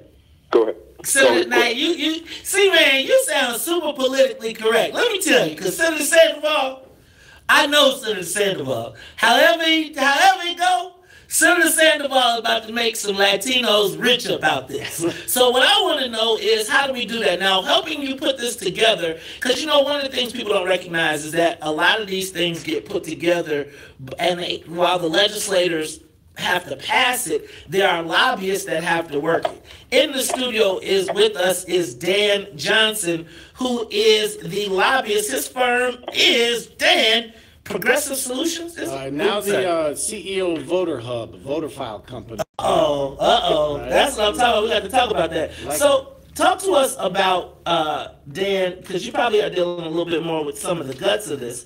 Talk to me about how this thing came together. Let me tell you a little bit about Senator Claiborne, and I think he's being a little humble about his role. So, Brad, he's filed legislation to make it a Class 4 felony. What? Should some of the folks on these committees decide to, as they often do, simply not follow the law. Oh, so then why Senator? You should have just said that, man. And I would have been like, you gonna make them felons? Let me tell you another story. We've been having what the legislature has done with Senator Claiborne, Senator Sandoval, Senator Lightfoot, Representative Will Davis's leadership has been extraordinary in the private sector, in ensuring that private sector companies start reporting publicly to a state agency how much their voluntary MBE and WBE spend has been.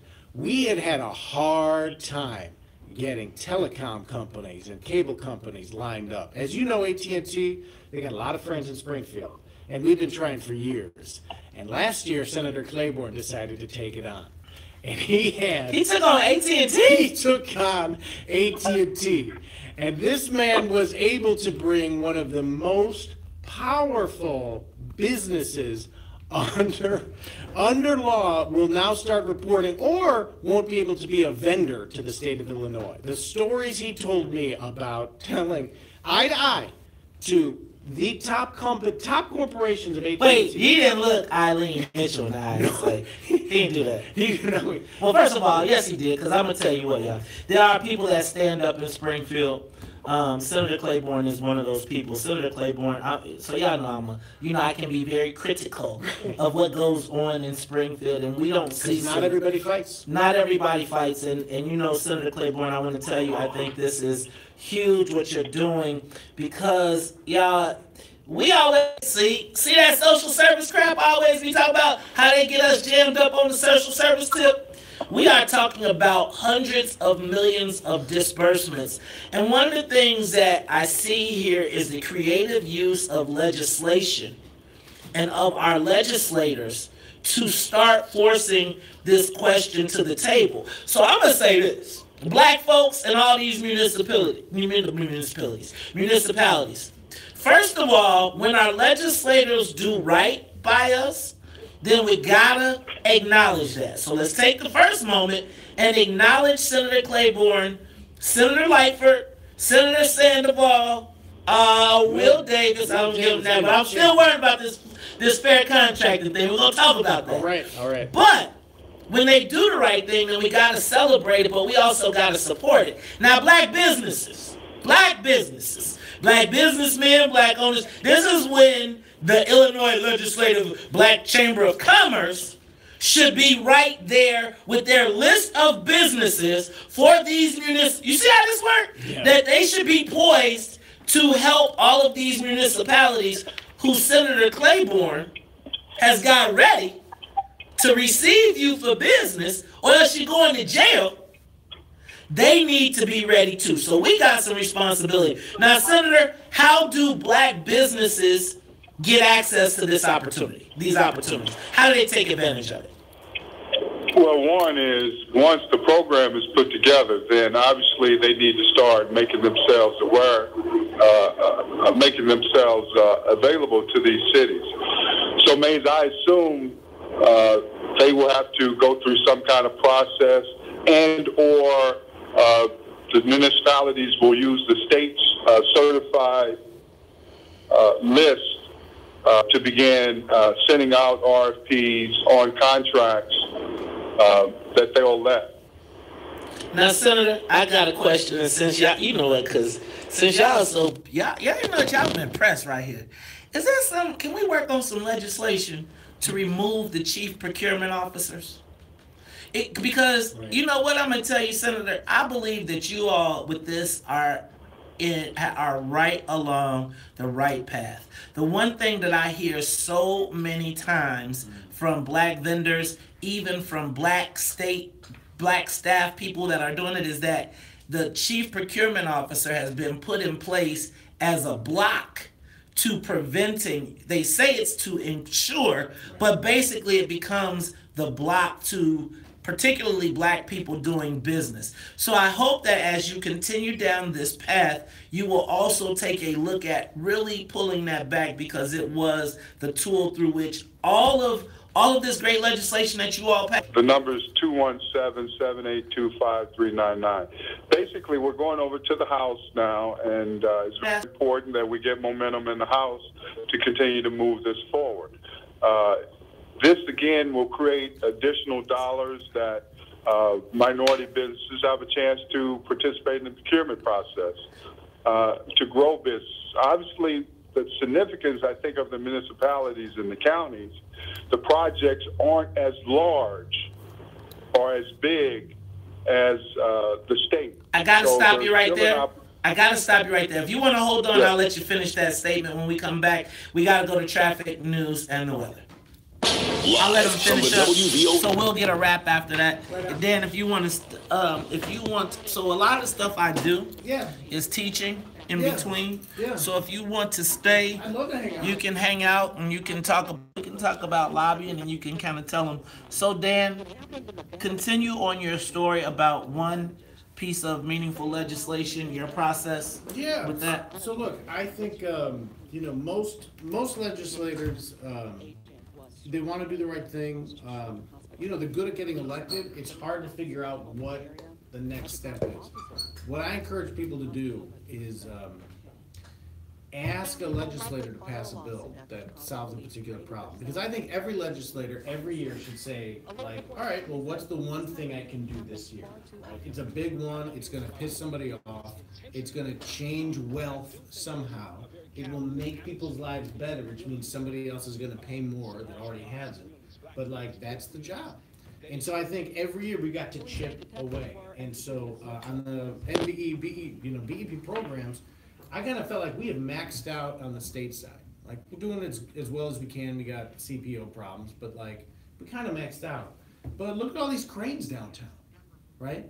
Look at hospitals, universities, banks, insurance companies, hotels, right? Condos. We need programs on all of those in the private sector. So any way we can leverage state government or local government to require these private companies, we can't force them to have programs, but we can force them to report what their voluntary programs are. And we started on utilities. Will Davis and Marty Sandoval were the champions on it. We've had like 6 years. They've gone like 6 times more. And these are the utilities that said they care about it from the first place. But their numbers were atrocious. When they had to finally publish it, like in a spreadsheet, they were atrocious. A lot better now, 6 years in. So now we're getting hospitals to start doing it, universities to start doing it. Claiborne's got a bill to get insurance companies to do it. They're a tough one to beat. We got one, Jackie, why am I blanking? Jackie Collins, she's got a bill on banks, all banks to do it, right? And that's a tough one too. Made a big So Dan, talk to me about the dynamics in Springfield as a lobbyist. Here in Chicago, we often highly critical of our Black Caucus, because I feel oftentimes we get the short change, we get short shrift, right? We get all the social service programs, but we don't get the money. We don't get part of the economics.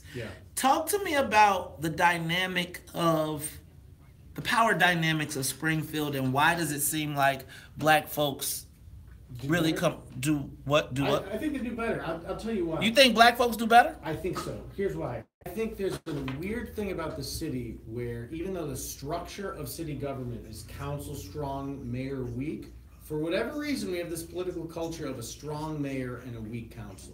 That's not the way that the law is. If the council wants to run things, they can. But for whatever reason, politically, every mayor has managed to say, I'm in charge, and the council defers. In the state, because we've got a legislature, right, and the executive is really sort of, independent and often of another party, the legislature has more sort of strength and more of a sense of autonomy. And once you do the math, right, it's a Democratic legislature, so Republicans, they're not as relevant. But of the Democratic legislators, of that governing majority, black folks are at least a third. But of that third, why doesn't it seem like it's reflected economically in our communities? That's what I'm saying. So I would say a couple things. One, centuries of racism are a much bigger byproduct than the inability of black legislators to get enough clout. I think black legislators are getting close to maxing out their leverage in Springfield. What are they leveraging for? But I would say this. I think we are suffering from a deficit of ambition on the policy front, right? I think we should say, look, you can look at poor communities and can see the parasitic industry sucking wealth out. Give me examples. The currency exchanges. Why we don't require the state to offer free bank accounts to everyone of modest means, like that's something we should absolutely do, right? When we know folks are suffering from, they don't have great health insurance, why don't we just start buying clinics for folks? My opinion. When we see where the wealth is, we can see like there's tremendous wealth in our city, and in our state, and in our country. The more we tax it, the better, right? We should be all about taxing wealth unabashedly, because what are we going to spend it on? People that need it.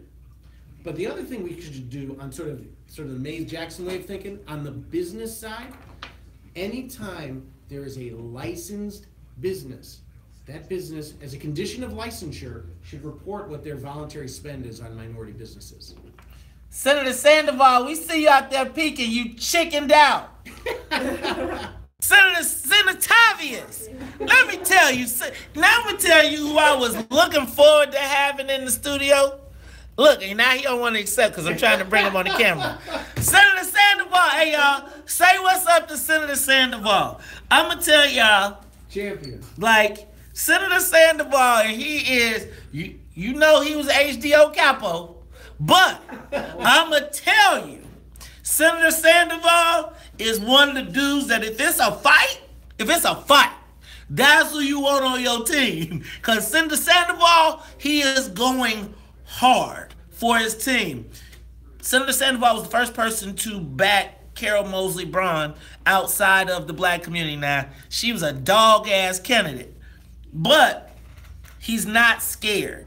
He is not scared to put it on the line, and I'm going to tell you what, he'll put your ass in a headlock.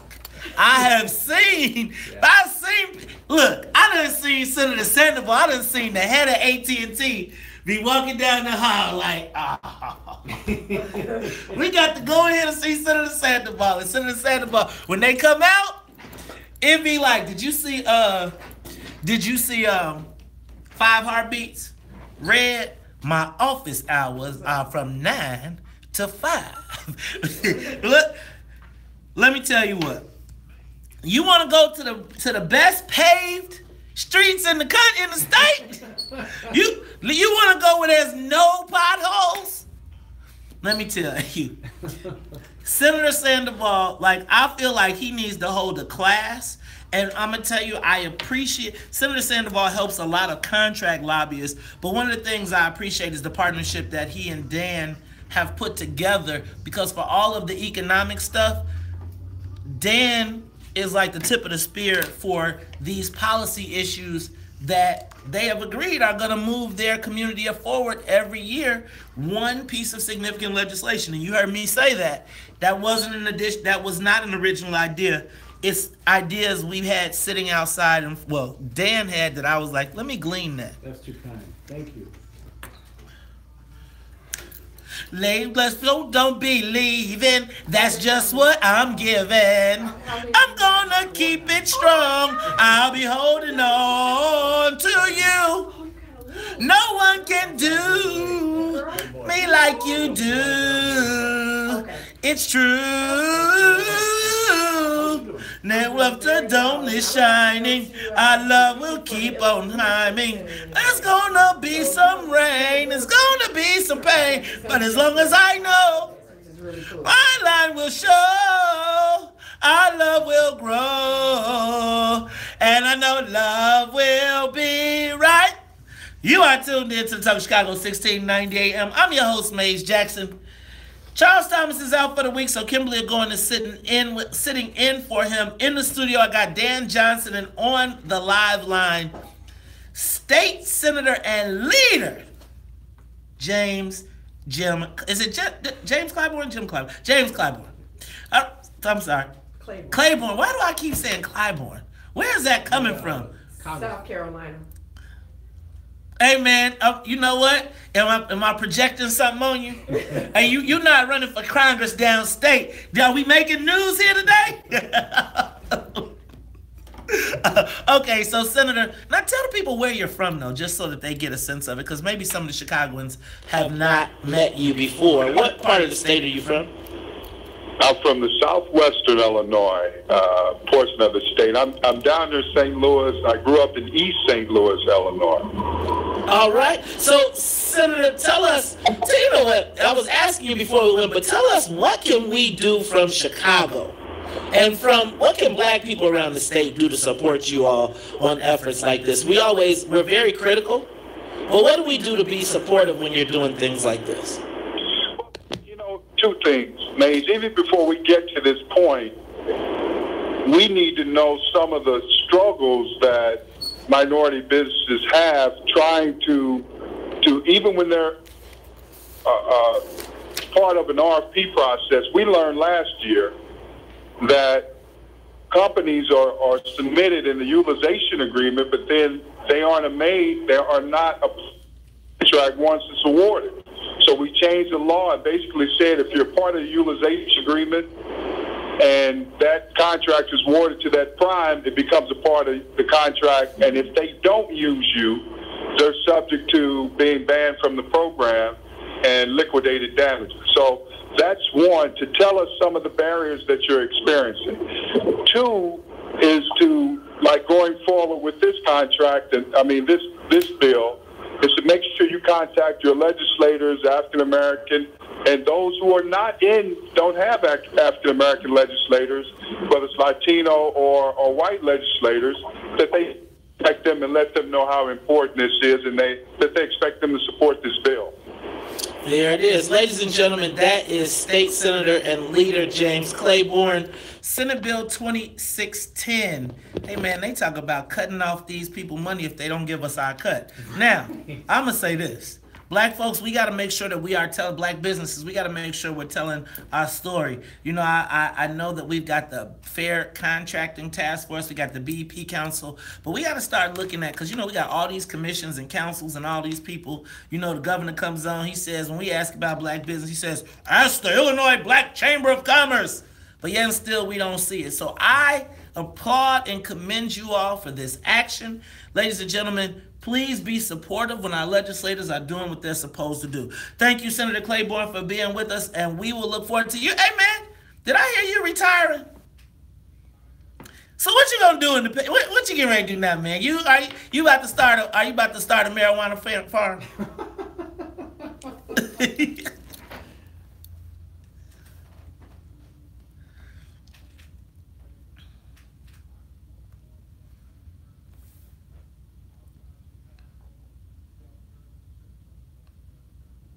What kind of work is that?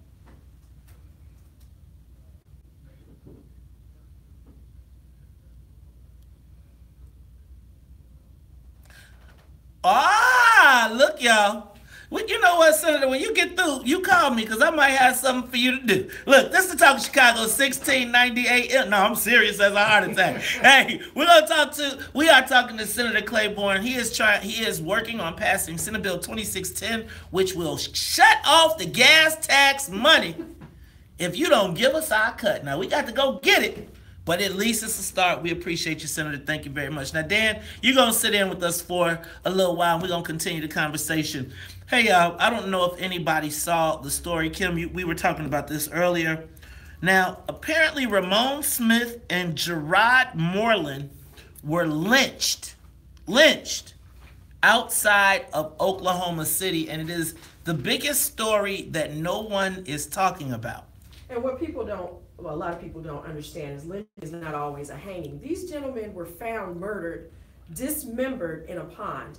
2 African-American men, and they've charged a man, his brother, their mother, and the mother's boyfriend. This all happened in Oklahoma, Moore, Oklahoma. And as you mentioned, Mays, this is not making mainstream media, but these are modern day lynchings. This is what we are talking about that's happening with black people all over the country. This isn't something that happened back in the 1800s and the 1900s. This is happening in 2018. Hey, you know, I think back to, not that I was alive, but I think about the stories that I hear about Emmett Till. I think of all of the people that are buried at the bottom of whether it's the ocean, a pond, a river. And I see this country going in a place where some people are starting to blur the lines and feeling more emboldened. And I don't know what our next step is, because I think it's going to get worse before it gets better. And what do we do to protect the black community? Yeah, the fact that we're only hearing this story on News One now, what is the responsibility of black media, the remaining black media? What is our responsibility? How do we responsibly use social media to make sure that we let people know that we're not going to tolerate this? Right? These brothers went down like that. Like, there's no march in Oklahoma. And I'm gonna tell you, I got a question, because these marches and stuff don't seem to be working no more. That's right, Mace. I don't know about this marching. I think we need to start having some more serious discussions. I think we need to start opening up some branches of the 761st around the country.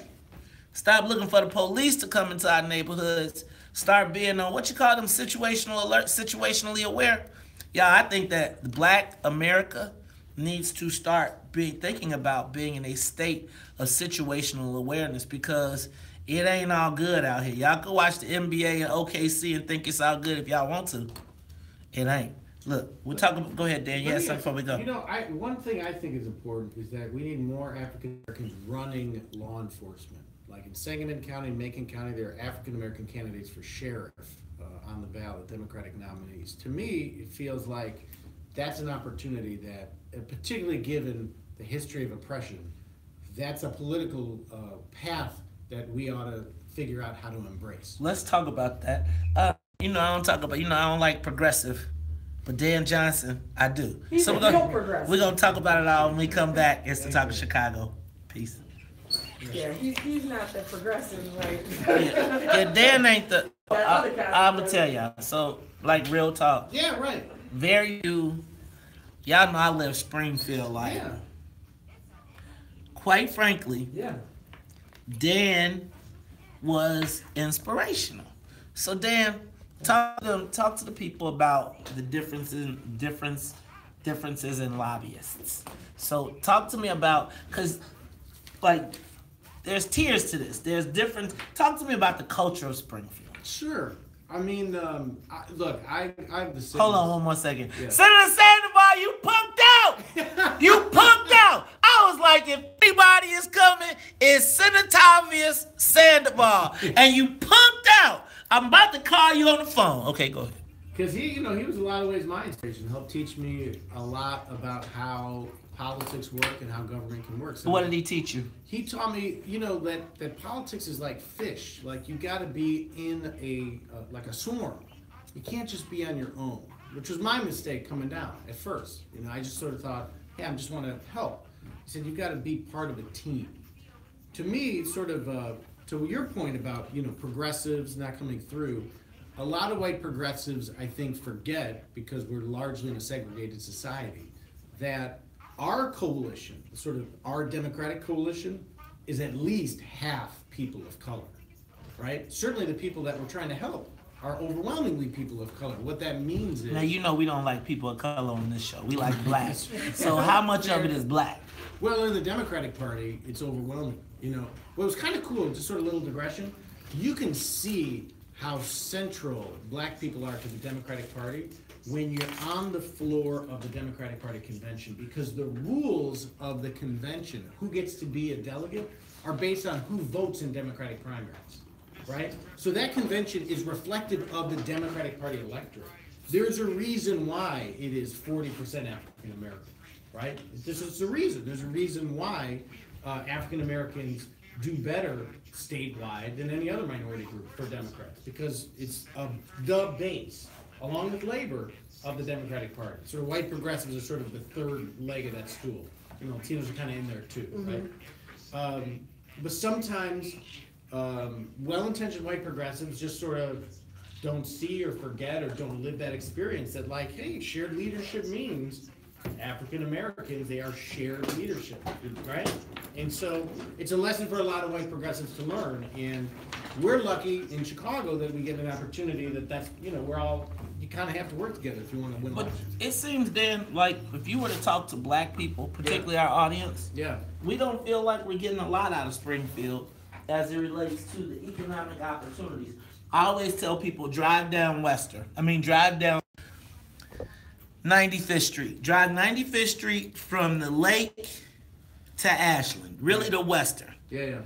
This is the same state. Look at what it looks like, and then you cross Western, and you would think Evergreen Park, Oak Lawn have had economic bomb explosion. We had a bomb hit. That's right. Our side.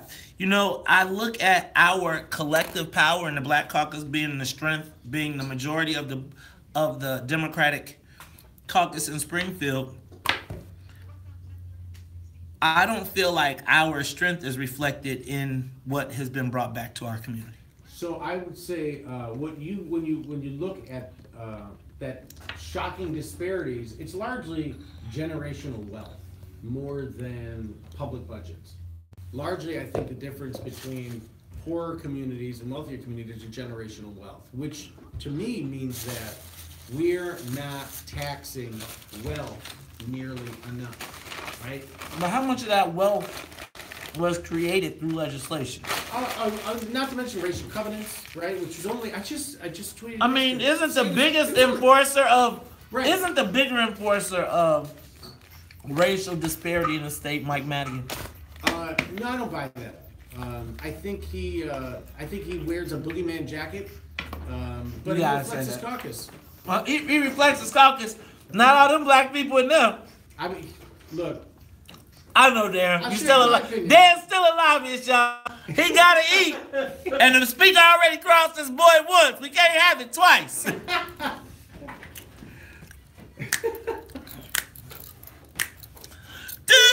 Oh. Obama. Yeah, he jumped the gun. I actually like this.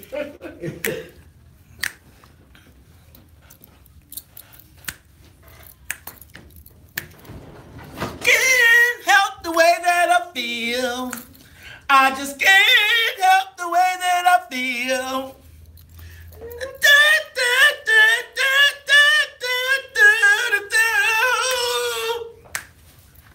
You make my love come down. My love come down. All the way around. Ooh, you make my love come down. You are tuned in to the Talk Chicago, 1690 AM. I'm your host, Maze Jackson. Charles Thomas is out. Kimberly Agoin is in. And Dan Johnson is sitting in as well. Now, Dan is one of them old Springfield lobbyists. Lobbyist is such a bad word. Man, it shouldn't be. Why shouldn't it be? Talk to me, Dan. Why shouldn't lobbyists be a bad word? What don't people understand? So here's what I think about lobbying. Move closer to your mic. Right? Thank you. So lobbying is just part of the First Amendment, the petition for redress of grievances from our government. All of us, I think every citizen should think of ourselves as a lobbyist, meaning we should feel like when we want the government to do something better, It's our job and our privilege, and they're expected to listen to us when we call our legislators or the mayor or the governor and say, hey, I don't like this. I want more social workers. Hey, I don't like the way the police are treating me. Hey, I don't like that there aren't banks on my block, but there are only currency exchanges. And I think we should feel like, well, it's part of my job as a citizen / lobbyist to say, well, what can we do to fix it? Because I think what people often underappreciate is how much, particularly legislators, are hungry to hear from people with ideas. Like Senator Claiborne was saying, even if you don't have a solution, tell me what your specific problem is so I can work on solving it. What is the biggest thing, what is the biggest mistake that people make when talking to politicians when they're trying to get something done? I think they don't ask for something specific. Speak on it. I think if you decide I'm engaging, I don't think a generalized protest is that helpful. I think what you want to do is get to a place where you can have a conversation with any politician, and most of them would be delighted to have it. But what you want to do with that conversation is that you make a request and the answer is yes or no. So here's where I want our people to understand. So Dan, let's do a little role play. I like it. I'm Mays Jackson. I am the chairman of the What's in It for the Black People PAC, and we want reparations. Great. We want reparations, damn it, and we want it from the state of Illinois, and I'm hiring you as my lobbyist to get it. Dan, go get me reparations. Well, here's what I'd start.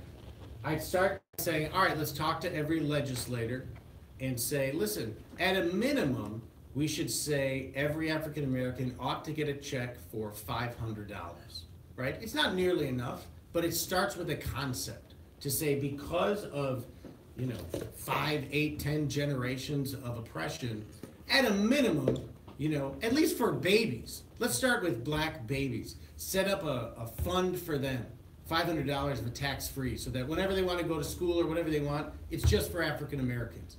If you start by saying, well, look, it's probably worth $2.5 trillion in today's money of the value of slavery, which is all true, which is what we should do.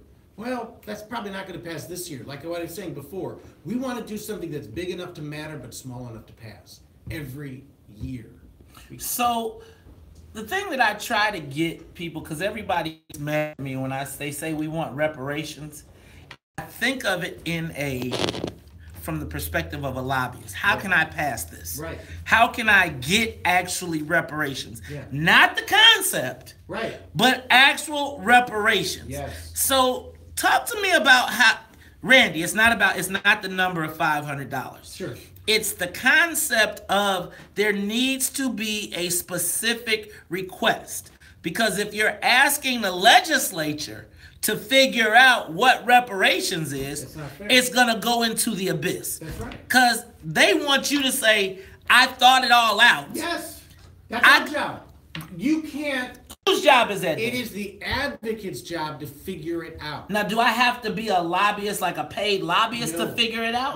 Do I have to hire some rich dude to pay $10,000 a month to come down? Boy, I'd love a contract like that. But no, you do not. But also, do you have to also all be in agreement? See, that's another question that I have. How much groundswell do you have to have behind you? Because you're dealing with legislators who actually have to vote on these things. Here's a secret. This is what I came in. I thought you needed to gin up the wave of people. I figured you needed to hey, I'm going to go get 5,000 people, 15,000 people. What I learned is that, the sort of the revolutionaries, right? Some of them decided to get elected 5 years ago, 10 years ago, 15 years ago. And you know what they don't happen to be good at?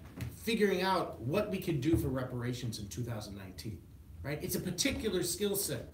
So if listen, I'm motivated by reparations because it's the right thing to do on the merits, for the economy, for justice.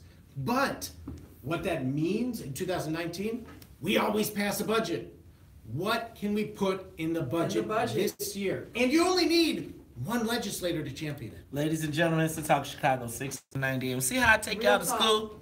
Taking y'all to school right here. Dan Johnson. Dan, I would kick you out, but I'm going to let you stay, man. We got to talk to Pastor John Gray, because he going to get y'all ladies straight. Y'all running around here talking about y'all want to be wise living a girlfriend's life. We're going to talk about it all when we come back.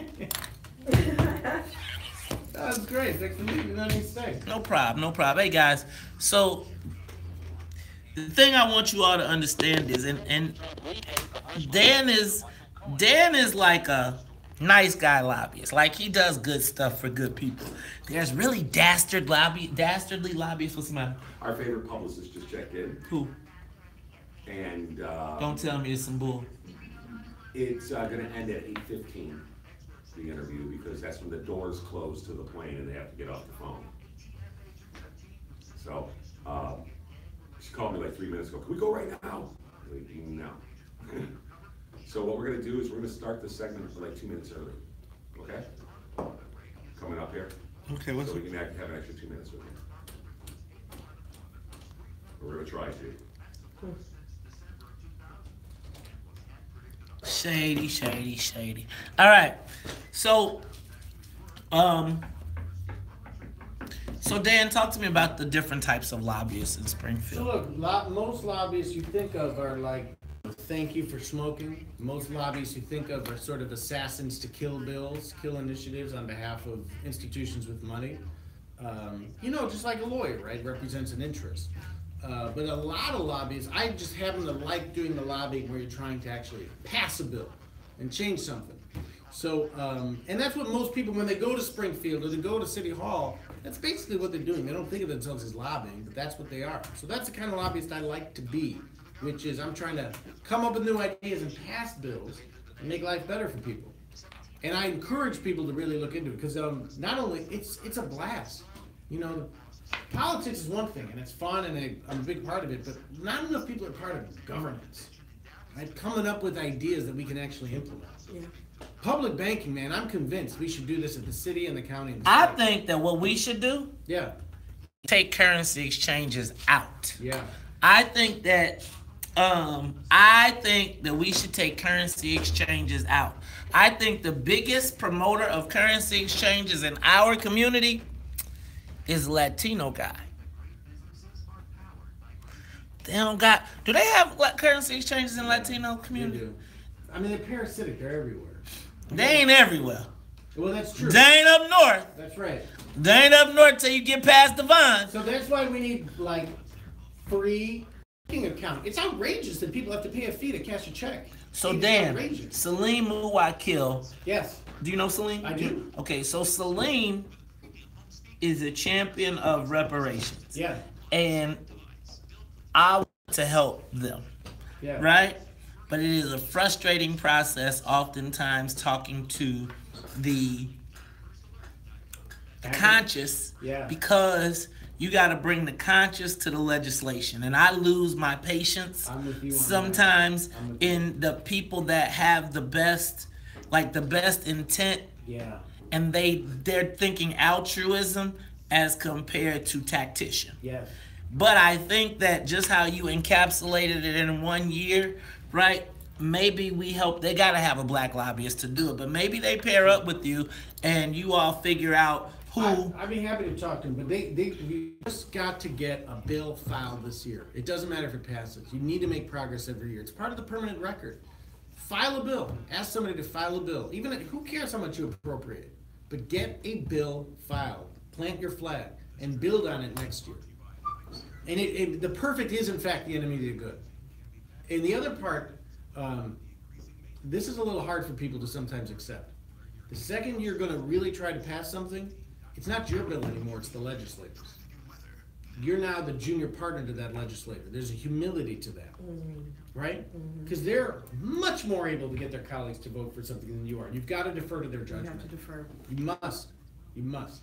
So that's tough, but you got to do it if you want to actually get something passed this year and the next year. And so 15 years from now, you say, well, of course, there's special programs for African Americans. Of course there is. Just like we now say, well, of course you get to go to school for free, where it was an outrageous idea, 100 years ago. Right? Of course you do. Of course it only costs you 50 cents to mail a letter across the country. Of course you do that. Of course everybody gets a bank account. Play the... Right? Just do it quick because we got... Of course. Of course you get on the train. Yoga. In 2 hours. Start with yoga. I got to cut. play the clip. They about to board a plane. Play the clip. Y'all on the phone line. We got Pastor John Gray. Pastor Gray. And we'll go from there. So, yoga, cut it short. I'm going to interrupt.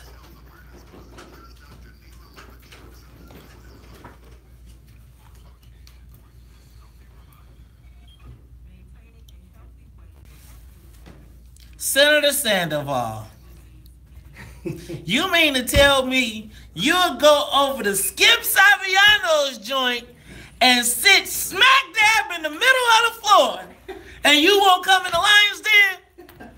Oh! Senator, come on, man. You know, you're my dog.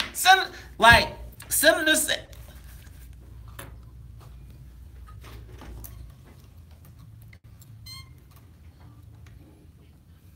She said they're calling at 8:05. She's texting.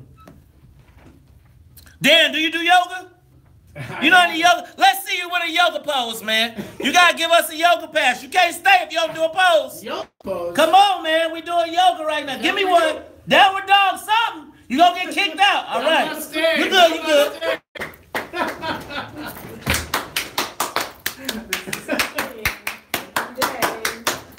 All right. Baseball yoga.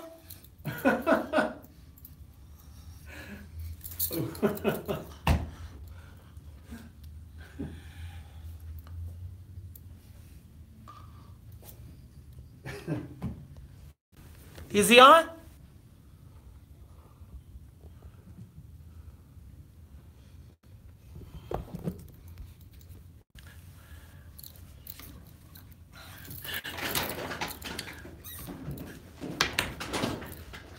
Where, Lord, when am I going to be found, Jesus? I've been in here worshiping you, perfect in all of your ways, but I'm still single. Here's what the scripture says. He that finds a wife finds a good thing. It didn't say he that finds a girl that he's attracted to, who he then begins to date, who he then calls his girlfriend, who he then buys a ring, proposes, and makes her his fiance, who he then marries later, who becomes his wife. You're not a wife when I marry you. You're a wife when I find you. You become my wife when I marry you. But a wife is not the presence of a ring. It's the presence of your character. Too many women want to be married, but you're walking in the spirit of girlfriend. Woo, ladies and gentlemen. You know what? You want to talk about trending. You want to talk about turning it up. You want to talk about having it lit. That was Pastor John Gray. Now, you know him from the Book of Gray, right? You know him from the Book of Gray on the OWN network. But check this out, y'all. He set off a firestorm saying that women walking around here talking about they want to be wives acting like girlfriends. Pastor Gray, are you all right? Did the women, are you still alive? I am indeed. I'm very much alive and glad to be speaking with you. Thank you very much. So, Pastor Gray, talk to me about that statement. I mean, because it set off a firestorm. Well, first off, I was speaking to a group of Christian women in a church about the biblical perspective of marriage and relationship and the expectations that God has with the women's conference. And so the connotation is not that this was a message for every individual woman ever created or every woman living, because I'm coming from a Christian perspective about what the Word of God says about being prepared to be a wife. So that is the context. You don't get the context from a 40-second Instagram clip. So it was important for people to understand I was not speaking to everyone. I was speaking exclusively and specifically to the women in that room. And so that was the first thing. And so Proverbs 31 makes clear some of the outlined characteristics of a godly woman. Now, Pastor Gray, you have also on the line your wife, Aventer. And can you talk to us about what it's like to lead a pastoral ministry and in the changing environment where people seem to not want to be biblical, but kind of worldly and mix it to our lives today? Say that question again. I'm not sure if I was clear on it. You know, I wonder, talk to me about the challenge of trying to teach people biblically when there seems to be a desire to really just do kind of what we want in today's world. Women are watching Insecure, like you said, watching Insecure trying to find husbands. Yeah. Well, honestly, I think this. Adventure could probably speak better than me on the subject, but what I realize is that my faith is my personal lens through which I walk out my life. You can't force your faith onto anyone else. You can't force your beliefs. You just have to live the truth that you know. And I think that anytime you try to imprint or force someone to live life through your lens, you're going to have challenges and struggles. What's important for Aventure and I is to live a life that is authentic, that represents the best understanding that we have of Scripture, and to build our family from there. And if that is an example for others, then hey, amen. Aventure, to the question. Hello? I think for me, yes, hello? I'm here. Go ahead. Thank you. I think for me personally, I echo what my husband is saying, that this is a time where people are shying away from faith and biblical principles. They don't want to attend church. And I think a lot of it is because of what they have experienced in church. I think the church's relevance has gone down because of what we have allowed to infiltrate the doors of the church. The church is not just a building. It's the body of people and the way we live. And again, no one is perfect, but we are walking out from brokenness, what we've learned, how God has showed up and met us in ways through miracles, signs, and wonders. And those are the things that have been lost. And the things that don't matter, like Velvet Rope Church, showing up like you're better than people, showing up like you're perfect, and things of that nature are what people have in mind when they think of church. And I think that it is a part of our anointing and our roles as pastors to break down that wall and barrier and let people know that we're all the same. Clearly, God loves us all. We all need His grace. We all need His love. And He's just given us a message to reach people where they are right now. And people want authenticity. They want transparency, and they want what's real. And so I would say to those who really are looking past faith right now that they should give God a try in a way that, from our perspective, where we're not coming off as people who have it all together, but people who would love to just meet you where you are and just share what we've learned throughout the course of our journey. Pastor John and Pastor Aventer, your series finale, Book of John, is going to be at 9 p.m. Central Time tomorrow on. So we're excited about that. But can you speak to the women who actually are not trying to be girlfriends, trying to be wives, trying to be right for whatever man that they will have in the future? How can they keep holding on to that faith when it looks like it's taking a bit longer than usual? I think walking by faith and not by sight is key. Maintaining personal integrity, maintaining a personal moral compass that does not move based on loneliness or insecurity or the perception of, relational attainment in society. We're in a different age now, and so people's, morality is different. It shifts. A generation ago, things were very different. Now we get to do what we want, live where we want, sleep with who we want. But the Bible makes it clear we have a standard. And I pray that women who subscribe to the biblical mandate will walk out the standard as spoken in Scripture. And that's my heart. And that they will stay accountable and walk with like-minded individuals to keep them encouraged. No, there are no successful Christian islands. We don't do life alone. We're better in community.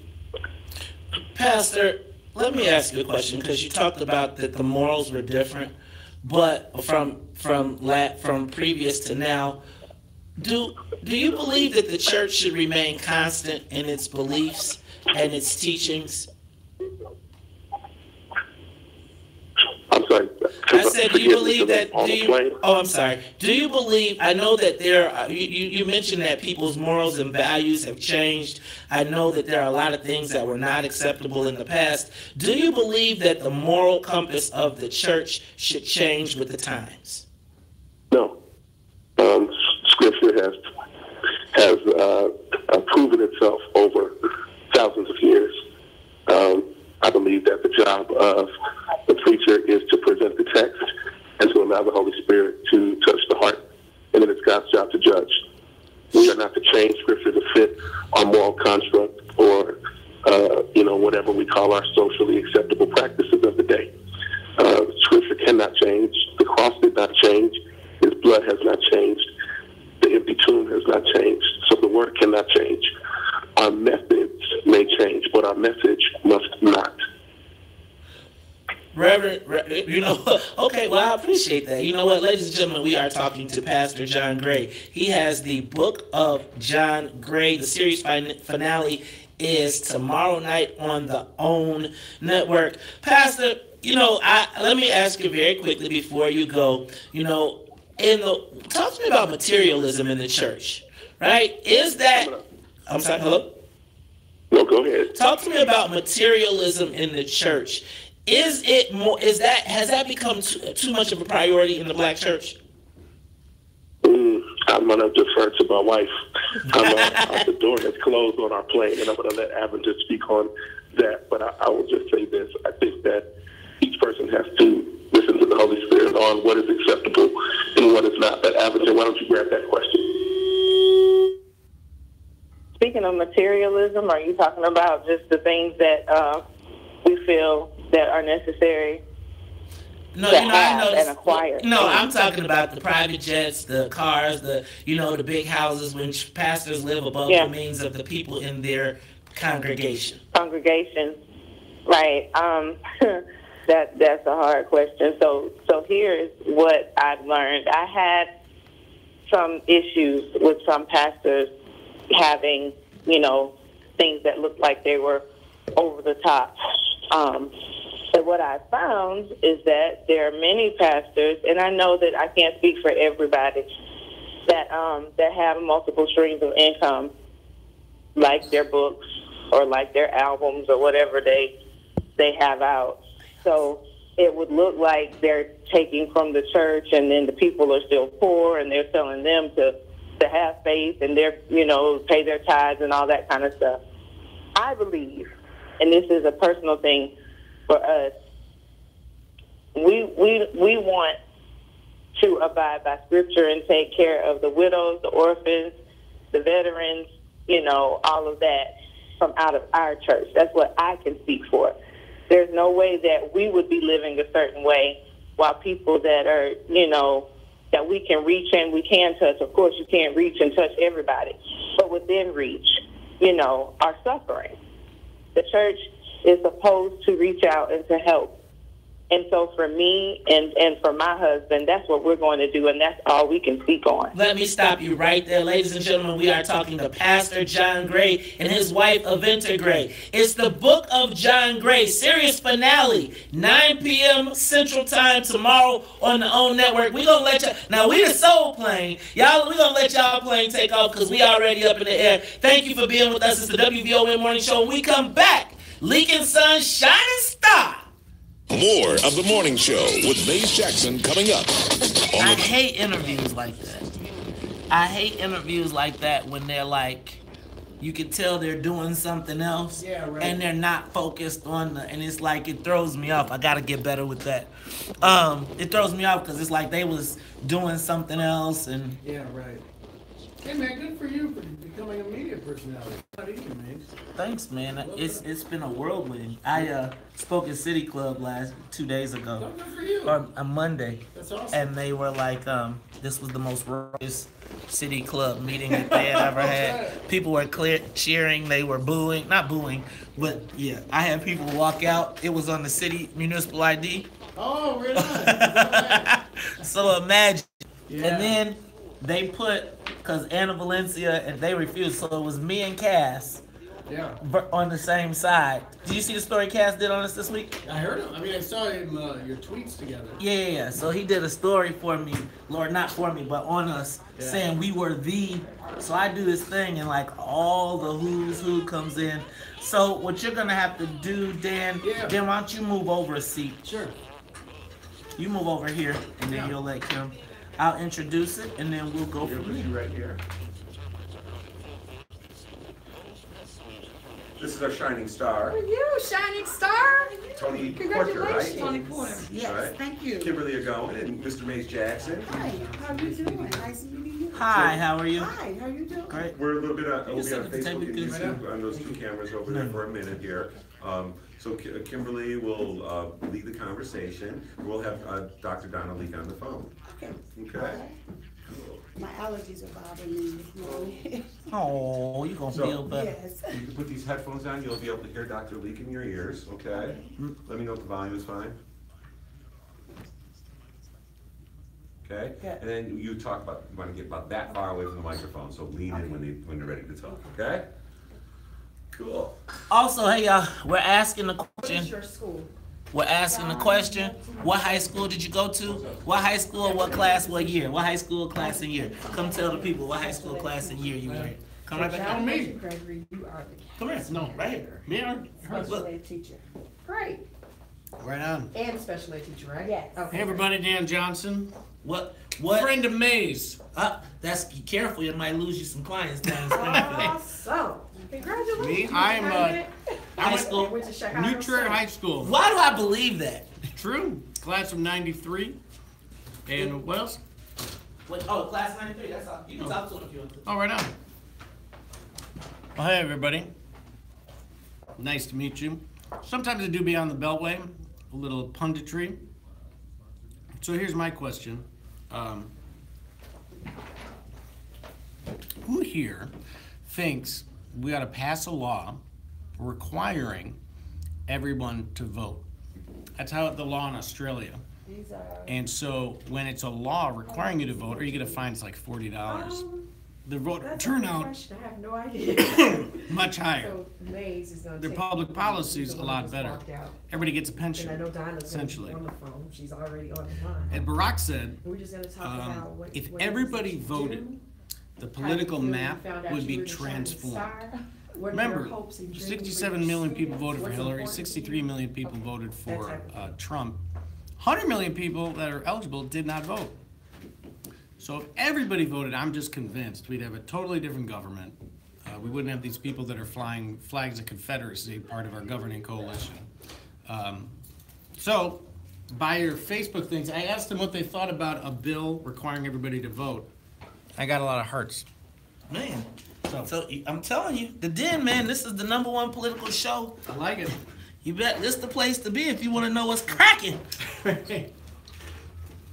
You know, man, we would have broke the internet if Senator Sandoval came here, but he got scared. Look, Senator, you can't be scared. You scared, go to church. I'm telling you, though, they probably, I know what happened, right? Yeah, I'm going on the Mays Jackson show. You are not going on the Mays Jackson show. You will not be doing that. I'm sorry.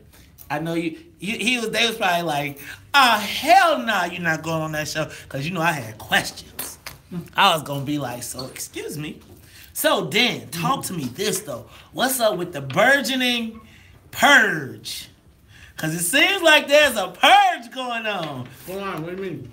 So it seems like there's about to be a Latino blood war going on. Take this all the way to 30. 30. And then I think the war for 20 years weather. just continues. Okay. There was peace in the valley for Where a am couple I? cycles. Where? Oh.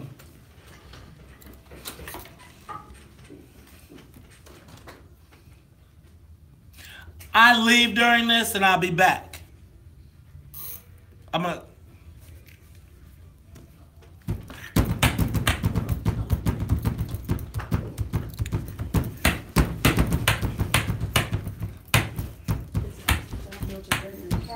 Or school? Academy.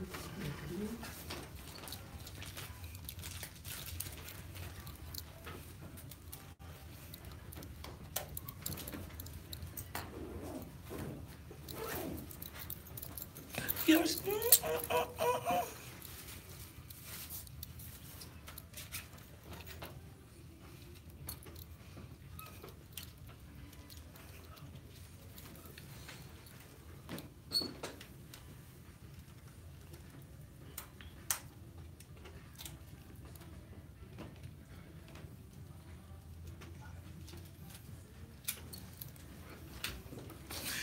You are tuned in to the Talk of Chicago, 1690 AM. I'm your host, Maze Jackson. My man, Charles Thomas, he's not in today. So sitting in for him is Miss Kimberly Agoin. And y'all know we do this once a month. It is the Leaking Sun Shining Star. I am your host, Maze Jackson. But today, we got on the live line Miss Donna Leak and Kimberly Agoin, introducing our Leaking Sun Shining Star of the month. Yeah, hi. How are you doing, Donna? This is Kim Agoin, and I am sitting in the studio with the May Leaking Sun Shining Star educator, Tony Porter. Yes.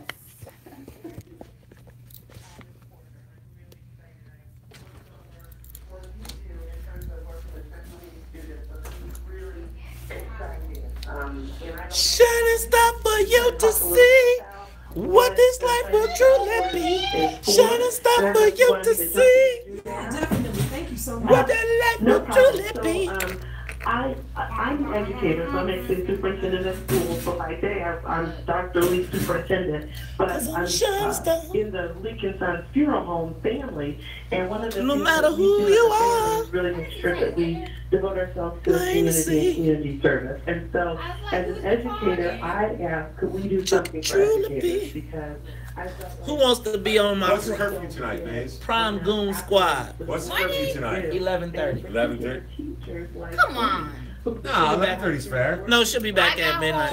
11:30. Day and a half Because, you know, she has to go home and go to bed so she can get out. And do they do like the day after, get together with a bunch of people and stuff? Like, we used to Are go y'all to really? dinner Are and they stuff. really over here talking to me about some damn We know your high anxiety level, you know. She's trying to calm me. I'm trying to be a calming person. She's antagonizing, trying to get a later curfew. I didn't do anything wrong though. Generations of young people and their families to come. So They shut down the hotel room. Well, I'm not going to talk about my prom. It was. Come on. We set up shop. Dress. We set up shop at our prom. You know your kids. Trust that they will make it right. We had our prom at the Knickerbocker. As I said before, And I remember me and my friend Tony filling up with, first of all, back then in the 80s, at 18, you could rent a hotel room. How much time do I have left? 2.5 minutes. I didn't hear literally talking to me about the prom. 18, Hey, I need a goon squad to come to me to the prom send off. With Heineken and sold them for $4. I had like at prom. 3 days ago. Yeah. I was not that far. We'd probably be able to get $10 a can now if we were doing it. I'm so excited that someone has recognized the job that when you walk into the Okay, y'all. What high school? What are we doing after? Oh, we're doing Dr. Rachel. Dr. Rachel, anxiety. Perfect topic. So, Maze, I got a crazy story. When I went to prom, a kid that we went with, he stepped outside to do whatever he was going to do outside, and he met a woman on his prom night, and they had a very interesting conversation in the alley, and he lost his wallet to this woman because she was talking not to his face but much lower. Come on, man. Damn. Like, And right? so- You telling me these stories? I don't want to hear this. I don't want to hear this right now. I don't. See, do you see? Do you see what I be talking about? Like, do you understand? Like, literally, like, do you understand? I'm not really trying. I'm not being funny. I'm not being funny. Like, right? I got it. I'm not Todd. I'm serious. Like, I'm not trying to be. I don't want to have this conversation. Damn.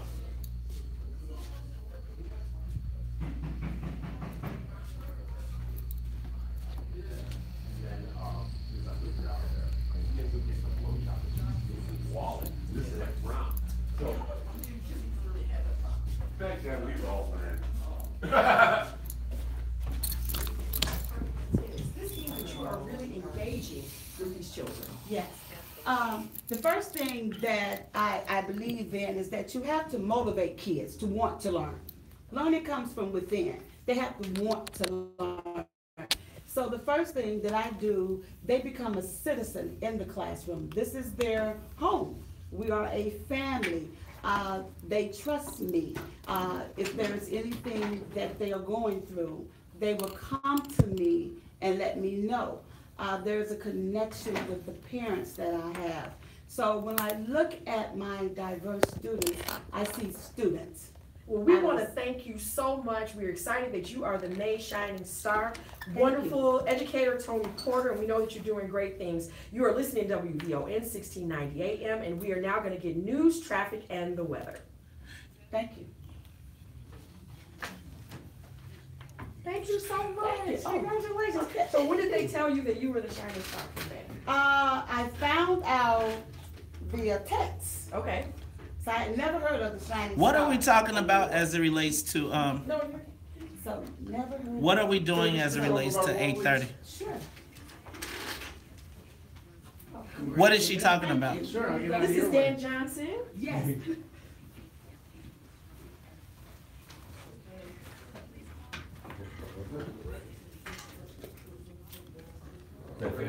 DJ, sit back down.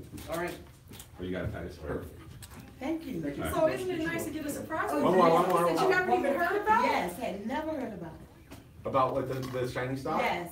Oh, cool. Thank Look you. how people were thinking about you. Yes, and so when I asked, I said, well. Dan, you can sit back there.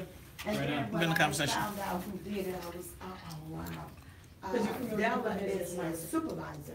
So I tell you about my new company? No. Oh, tell me about it. The voter farm. That's like, I need an alternative to the van anyway. That's what you got. Because you put all your shit in and then they let you load it up and then lock you out. That's right. So they update, they take your stuff. Yeah, so that's we're the alternative. Yeah, I was surprised. But it is indeed. Thank you so much. Because this way, your data is your data. Yes, You thank keep it. you. Where did you park? I think it's outrageous if people can turn off your data. In the back. Okay, what's your choice? Okay, thank you. Big payback, James Brown. Big payment, all right. Thank you, nice meeting you. Very nice to meet you. Congratulations. Congratulations. Thank you. Bye-bye. Nice meeting you. Congratulations.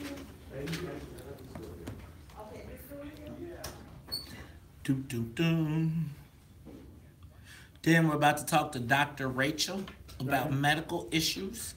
May is Health Awareness Month, so we'll talk about that a little bit. Nice. Then also after that, we'll talk about, Vince Bass is gonna call in his dad's. And right after the show, if you can stick around for like 5-7 minutes, I need you to record a promo, and it's gonna just highlight just a little open of promoting the teacher. Oh, yeah. Okay, cool. Okay, great.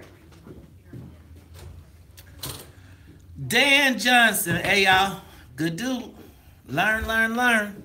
We gotta get to Salim. So Where's your papers at, Mace? What papers? Anxiety, the symptoms and all that stuff. Oh, do we have that? Yep.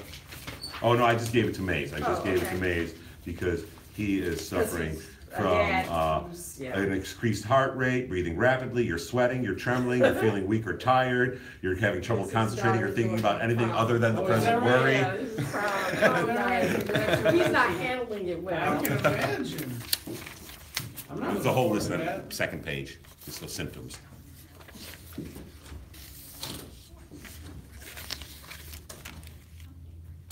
This sports report is brought to you by Mothers Against Drunk Driving. See Miss Springfield, Kim? I get to go once a year, and that's enough for me. Yeah. I'm coming down next week. Oh, good. As a matter of fact, Is that so right? yeah, I'm coming down for just a couple of days. I miss certain aspects of it. I like the fight, like what you said, the Yeah. whole political fight. and Yeah. Knowing how things, you know ahead of time how things are going to turn out. It's so Right. cool, and you know the moves and what counter moves and everything. I enjoy it, and I love the legislators. Yeah. I'm not that hard on the state legislators, Yeah. sometimes as I am on the local ones, because Sure. maybe because I was in there and I did see the fights that some of them were waging. Aldermen don't, it's not the same. Yeah, so, Yeah. yeah, I do. I miss some of it. Yeah, I hear that. It's weird that aldermen don't just take control. Any day, any month, they could just take I control. can't figure it out, and it's depressing. Right, I'm with you on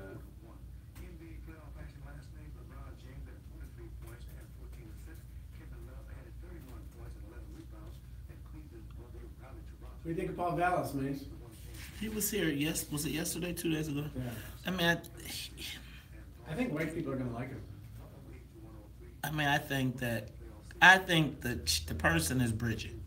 Yeah. I think you see, if Bridget gets in, then I think this thing, what I love is all the different people in it, though, is going to activate, in my estimation, will activate a bunch of pockets. Yeah. I think it'll thin itself out, but what'll happen is we'll have an active, an engaged populace. Sure. Who's like, whoa, they was with this person, and we can be.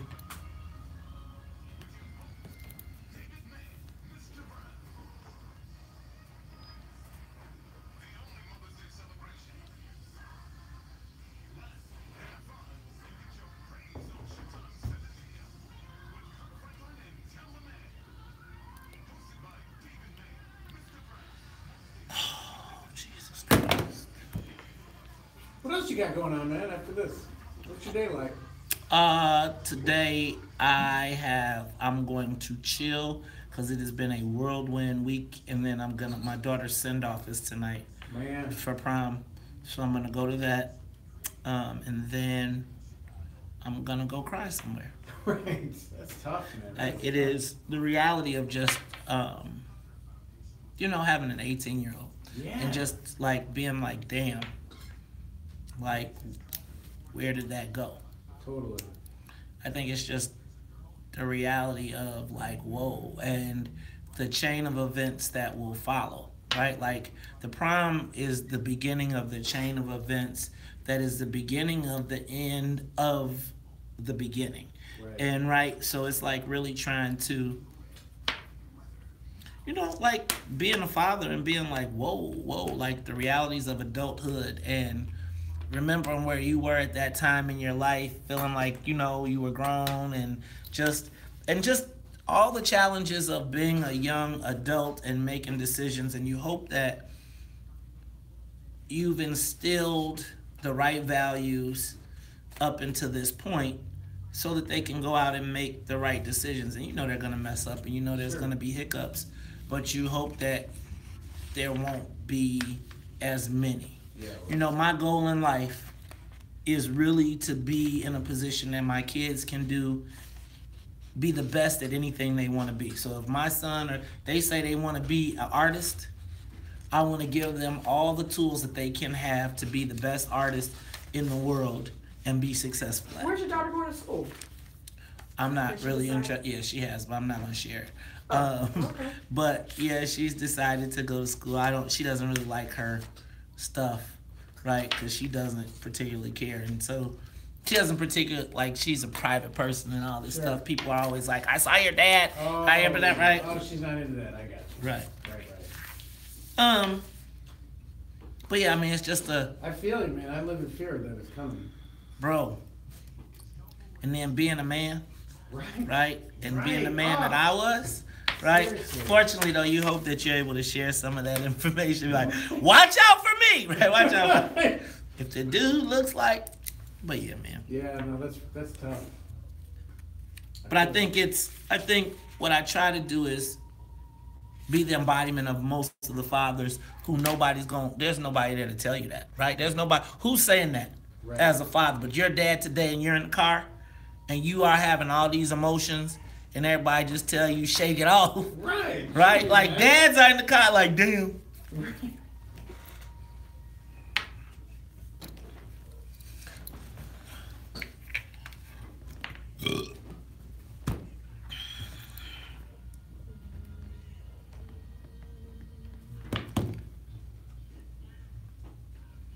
You are tuned in to the Top of Chicago 1690 every day at 8:30 is Charles's Choice. Charles isn't here, so we're going to ask you, Kim, your choice today. Big Payback by JV. It's a classic. I mean, you can't go wrong with James Brown. Great song, great bass. Fabulous. There it is. It is Kim's choice. Sitting in the studio with us is Dan Johnson Weinberger. And you all don't know, but May is Health Awareness Month. And on the live line, we have Dr. Rachel. Now, Dr. Rachel, I'm going to tell you, this has been one of the funnest segments all week, but I'm having some problems. All right. Doc, I know that, I know people are always asking you for free advice, but I just want to talk to you. I got a few things going on. I got a sense of impending danger, panic, or doom. My heart is beating fast. I almost feel like I'm hyperventilating. I'm waking up with sweats. I got the shakes and trembling. I'm feeling kind of, I'm not up to my full strength. I got trouble thinking about anything. I can't get this issue off my mind. I couldn't sleep over the last few days. Man, my stomach is gurgling, you know what I'm saying? And I'm having a difficulty just stop worrying. And I'm trying to stay away from things and people. What's going wrong with me, doctor? I'm going crazy. Well, let me guess. I guess that your baby girl is headed to prom. Oh, God! It is! And Doc, I don't know I have never felt like this before. I don't know what's going on. Sure, so you're experiencing anxiety. I mean, I get it, because my little one's 2, and I'm having anxiety about prom myself, and that's years from now. So here's the thing about anxiety, though. So as debilitating as it can be, in bursts and spurts, it can actually be a healthy thing, right? Because what's happening in your body when you're anxious like this is you have all this norepinephrine or noradrenaline. We call it adrenaline on the streets, right? So the adrenaline is what's keeping you in this hyperactive state. You're in a fight or flight state. And fight or flight was designed to save our lives, right? So we're in the forest and a bear attacks us. Fight or flight kicks in, the adrenaline goes up, we're anxious, we're about to beat this bear. But the problem with anxiety becomes that if she had prom every weekend now until next year, now we have a problem, because then you would be anxious for so long that it can actually start to cause damage and deplete the norepinephrine and really get those stress hormones up so high that it starts to cause damage with your system. Then your blood pressure stays elevated. And then we have all those other bad things that goes along with stress and anxiety. But for a small, short period of time, it's actually useful, because you're so amped up that now you're going to meet the young man at the door. Like, hello. Boundaries, So, Doc, there are, you know what? Because, see, as men, we don't get to share our feelings very often. Right? And these are our baby girls going out with these fellas. And how do you recommend that brothers like myself, who are in the same position, who are about to see their baby girls off to prom, right? How do you recommend that we deal with that anxiety without, Yeah. Because, it's ways to work out the anxiety, but you do it wrong and your daughter never talk to you forever. So how do we work this out? That's right. You know what? You guys want to have honest conversations with your daughter where you put them up on game. Tell her about your prom night. Tell her about how you had this girl, you really didn't want to go with her. You ended up having sex with her, and the next day... Oh, God! I love it. I can't believe she's keeping that real, too. Whoa! Yeah. Give her realistic stories so she knows what to expect and what it's going to be like, because she's got a couple options at this point, right? And we want her to make informed decisions, and we want her to make great plans. So you want to tell her what you expect her prom night to go like, because here's the thing: we assume our kids know what we're thinking, and they don't. So if you're very clear about what you would expect, say, well, I would expect that you go to prom, you're going here, whatever your household rules are. If your household rules, if you guys have held all this time that she's not supposed to be having sex till she's married, you need to reiterate that. But be honest with her about what your prom was like, what you did wrong, what you would have done differently, how the young lady felt, maybe what you did right.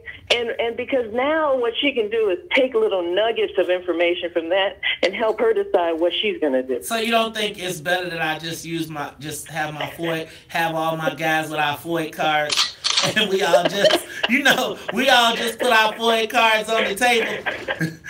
I think that helps. So I ain't crazy. So Dan, we have Kimberly going in. We got Dan Johnson in the studio. Dan, you got daughters? I do. She's 5, but yeah, man, I live in fear of this. It's and what Maze was saying earlier. It's the beginning of the end when they move out and your children leave you. That's devastating. Yes, and you just want to make sure you're planting the right seeds so that when you're not with them, that they can make those great decisions. And you do that, you'll be all right. But in the meantime, these heart palpitations, my pressure is high. I'm sweating, I can't sleep.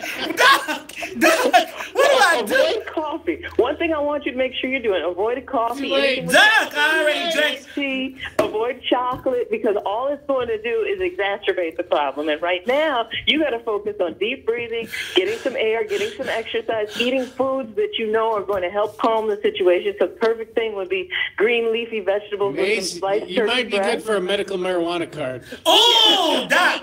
See, now that's it. Well, but see, depending on where you get that medical marijuana from, it can actually worsen things. So there's so many different strains of medical marijuana, quote unquote. That's why you got to get the indica.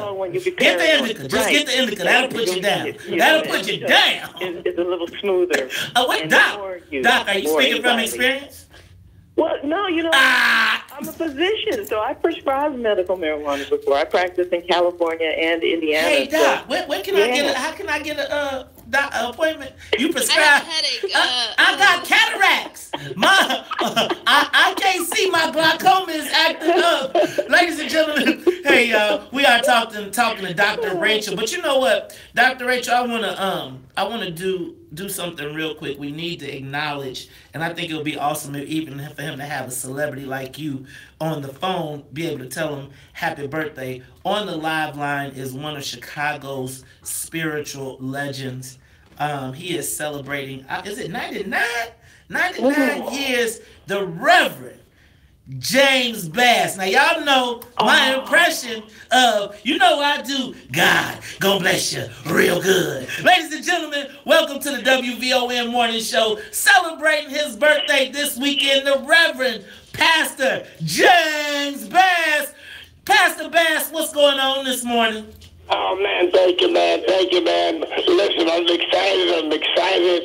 I'm looking forward, man, for my birthday celebration, man. Celebration. Now tell us where your birthday celebration is, Pastor Bass. Man, it's going to be 3 days from today, man.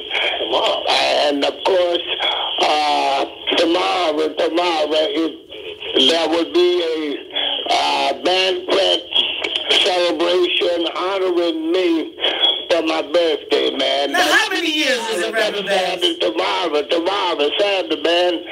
And it's going to be at the West Conference. Hold on just a minute. I got it here. At the, what is that? The Western Conference Center. And the address is 5500 Bergen Road in Hillside, Illinois, man. That's going to be Saturday the 5th. And the hour is begin at 5 o'clock. Now, Reverend Bass, I know I got to let you go because I got to go to break. Dr. Rachel, can you tell Reverend Bass happy birthday for us? Dr. Rachel, hey, Reverend Bass, could you do us before we go? Could you give us one God bless you real good before we go to break? Please. Yeah, let the Lord bless you real good, and I'll be looking for you, man. I'll be looking for you and the beautiful wife to share with me, man. Share with me. Ladies and gentlemen, Reverend James Bass, Dr. Rachel, I still don't know if you call my heart palpitations, but I feel a little bit better knowing I ain't crazy. It's the WVON Morning Show. I'm your host, Maze Jackson, Kimberly Goin, and Dan Johnson Weinberger sitting in with us. It's the Talk of Chicago. More of the morning show with Maze Jackson. Hey, man, this is awesome. Thank you, man. Thanks, Maze. Good to see you, buddy. All right. Oh, we're not done. Oh, good. No, we still got 10 minutes. Oh, good. So this is where we'll wrap up. You can say your little, you get a minute to close, say your thing, what you got going on, how you can find, if there's something you can help, and if there's anything you want to talk, you got time right now. Yeah. talk to the people. No, I'm saying sit here. If there's anything you want to talk to people about legislatively, what they can be looking out, some of the things that they should be. So here's what I'm interested in. I want to tell you about. I got the software company, and I've been playing with this idea that the traditional precinct captain, 99% of people aren't precinct captains, right? Right. But like we all want to help, and so I've been playing with this idea that like we all have 10 to 40, maybe 60 people that we know that we can influence to get to vote that are not as politically engaged as you are, since you're listening to Maze Jackson's show on Facebook Live, right? So I thought we should have like your social precinct, right? You should have a little app, right? I have written this up already. Have you? Yes. And so my company, we got the voter file now, so that having a social precinct that you can pull from the voter file, so you can say like, and by the way, I got the list of the unregistered residents too. I do. So you can say like, look, of my social precinct, my 20 or 40 or 60 or 80 or whatever, these 15 are not registered to vote. And they can lie to me, but I know they're not. Right? So I'm going to get you registered to vote. And I'm not going to worry about the people in my precinct, because who cares about my precinct, right? That's not how most people think. They think about the people that they know. But I'm going to methodically get my 10 or 20 or 50 people to vote for the candidates that I think they ought to vote for. Because the 50 people that I'm in touch with, well, they care about my opinion. They trust me. But like, we're just not built that way. So Dan, we got to get that process in. So I have the What's in it for the Black People Political Action Committee, and we are also a political organization, and we are developing digital precinct captains as well. Digital precinct captains. We got to right. So my goal is to have. I want to have an organization that overlays everything that I can touch. More people in your, right? Like I want to have organized digital block clubs, which eventually become, right? That's where like when you got a building, right? I got everybody's birthday, I got everybody's everything. I'm messaging you constantly, right? And then I control all of those. Well, let's talk about it, because it is something that I think, and we can take control of our. Well, we should. Like the people that we're in touch with, it just needs to be a seamless way to access the voter file.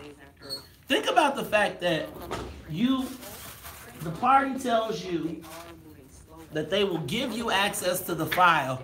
You will go out, you will knock on doors, you will enter it all, and then as soon as they got all your stuff, they lock you out. Right.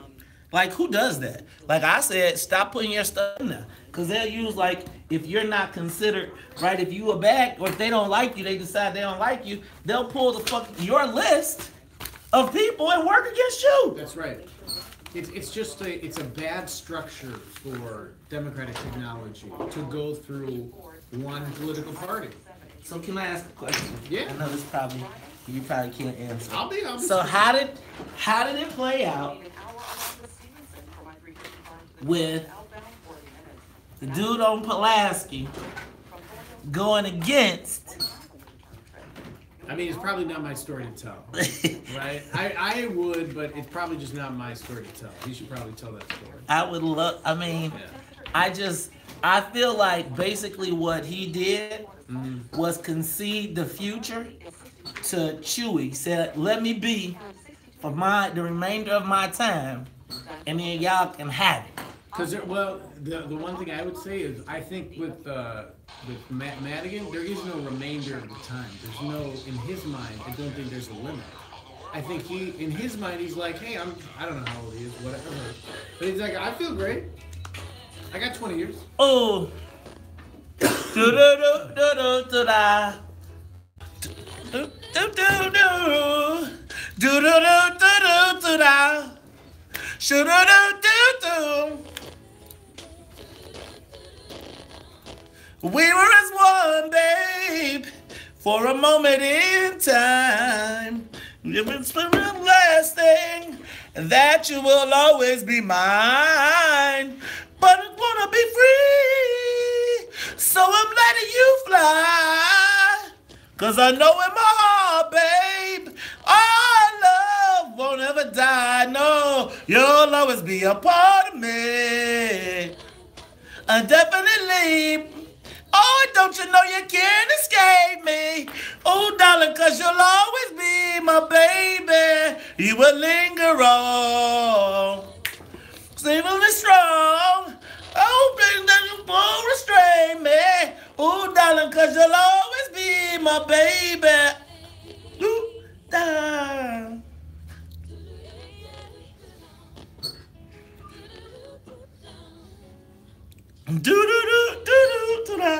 You are tuned into the Talk of Chicago, 1690 AM. Dang, did you put on my boo?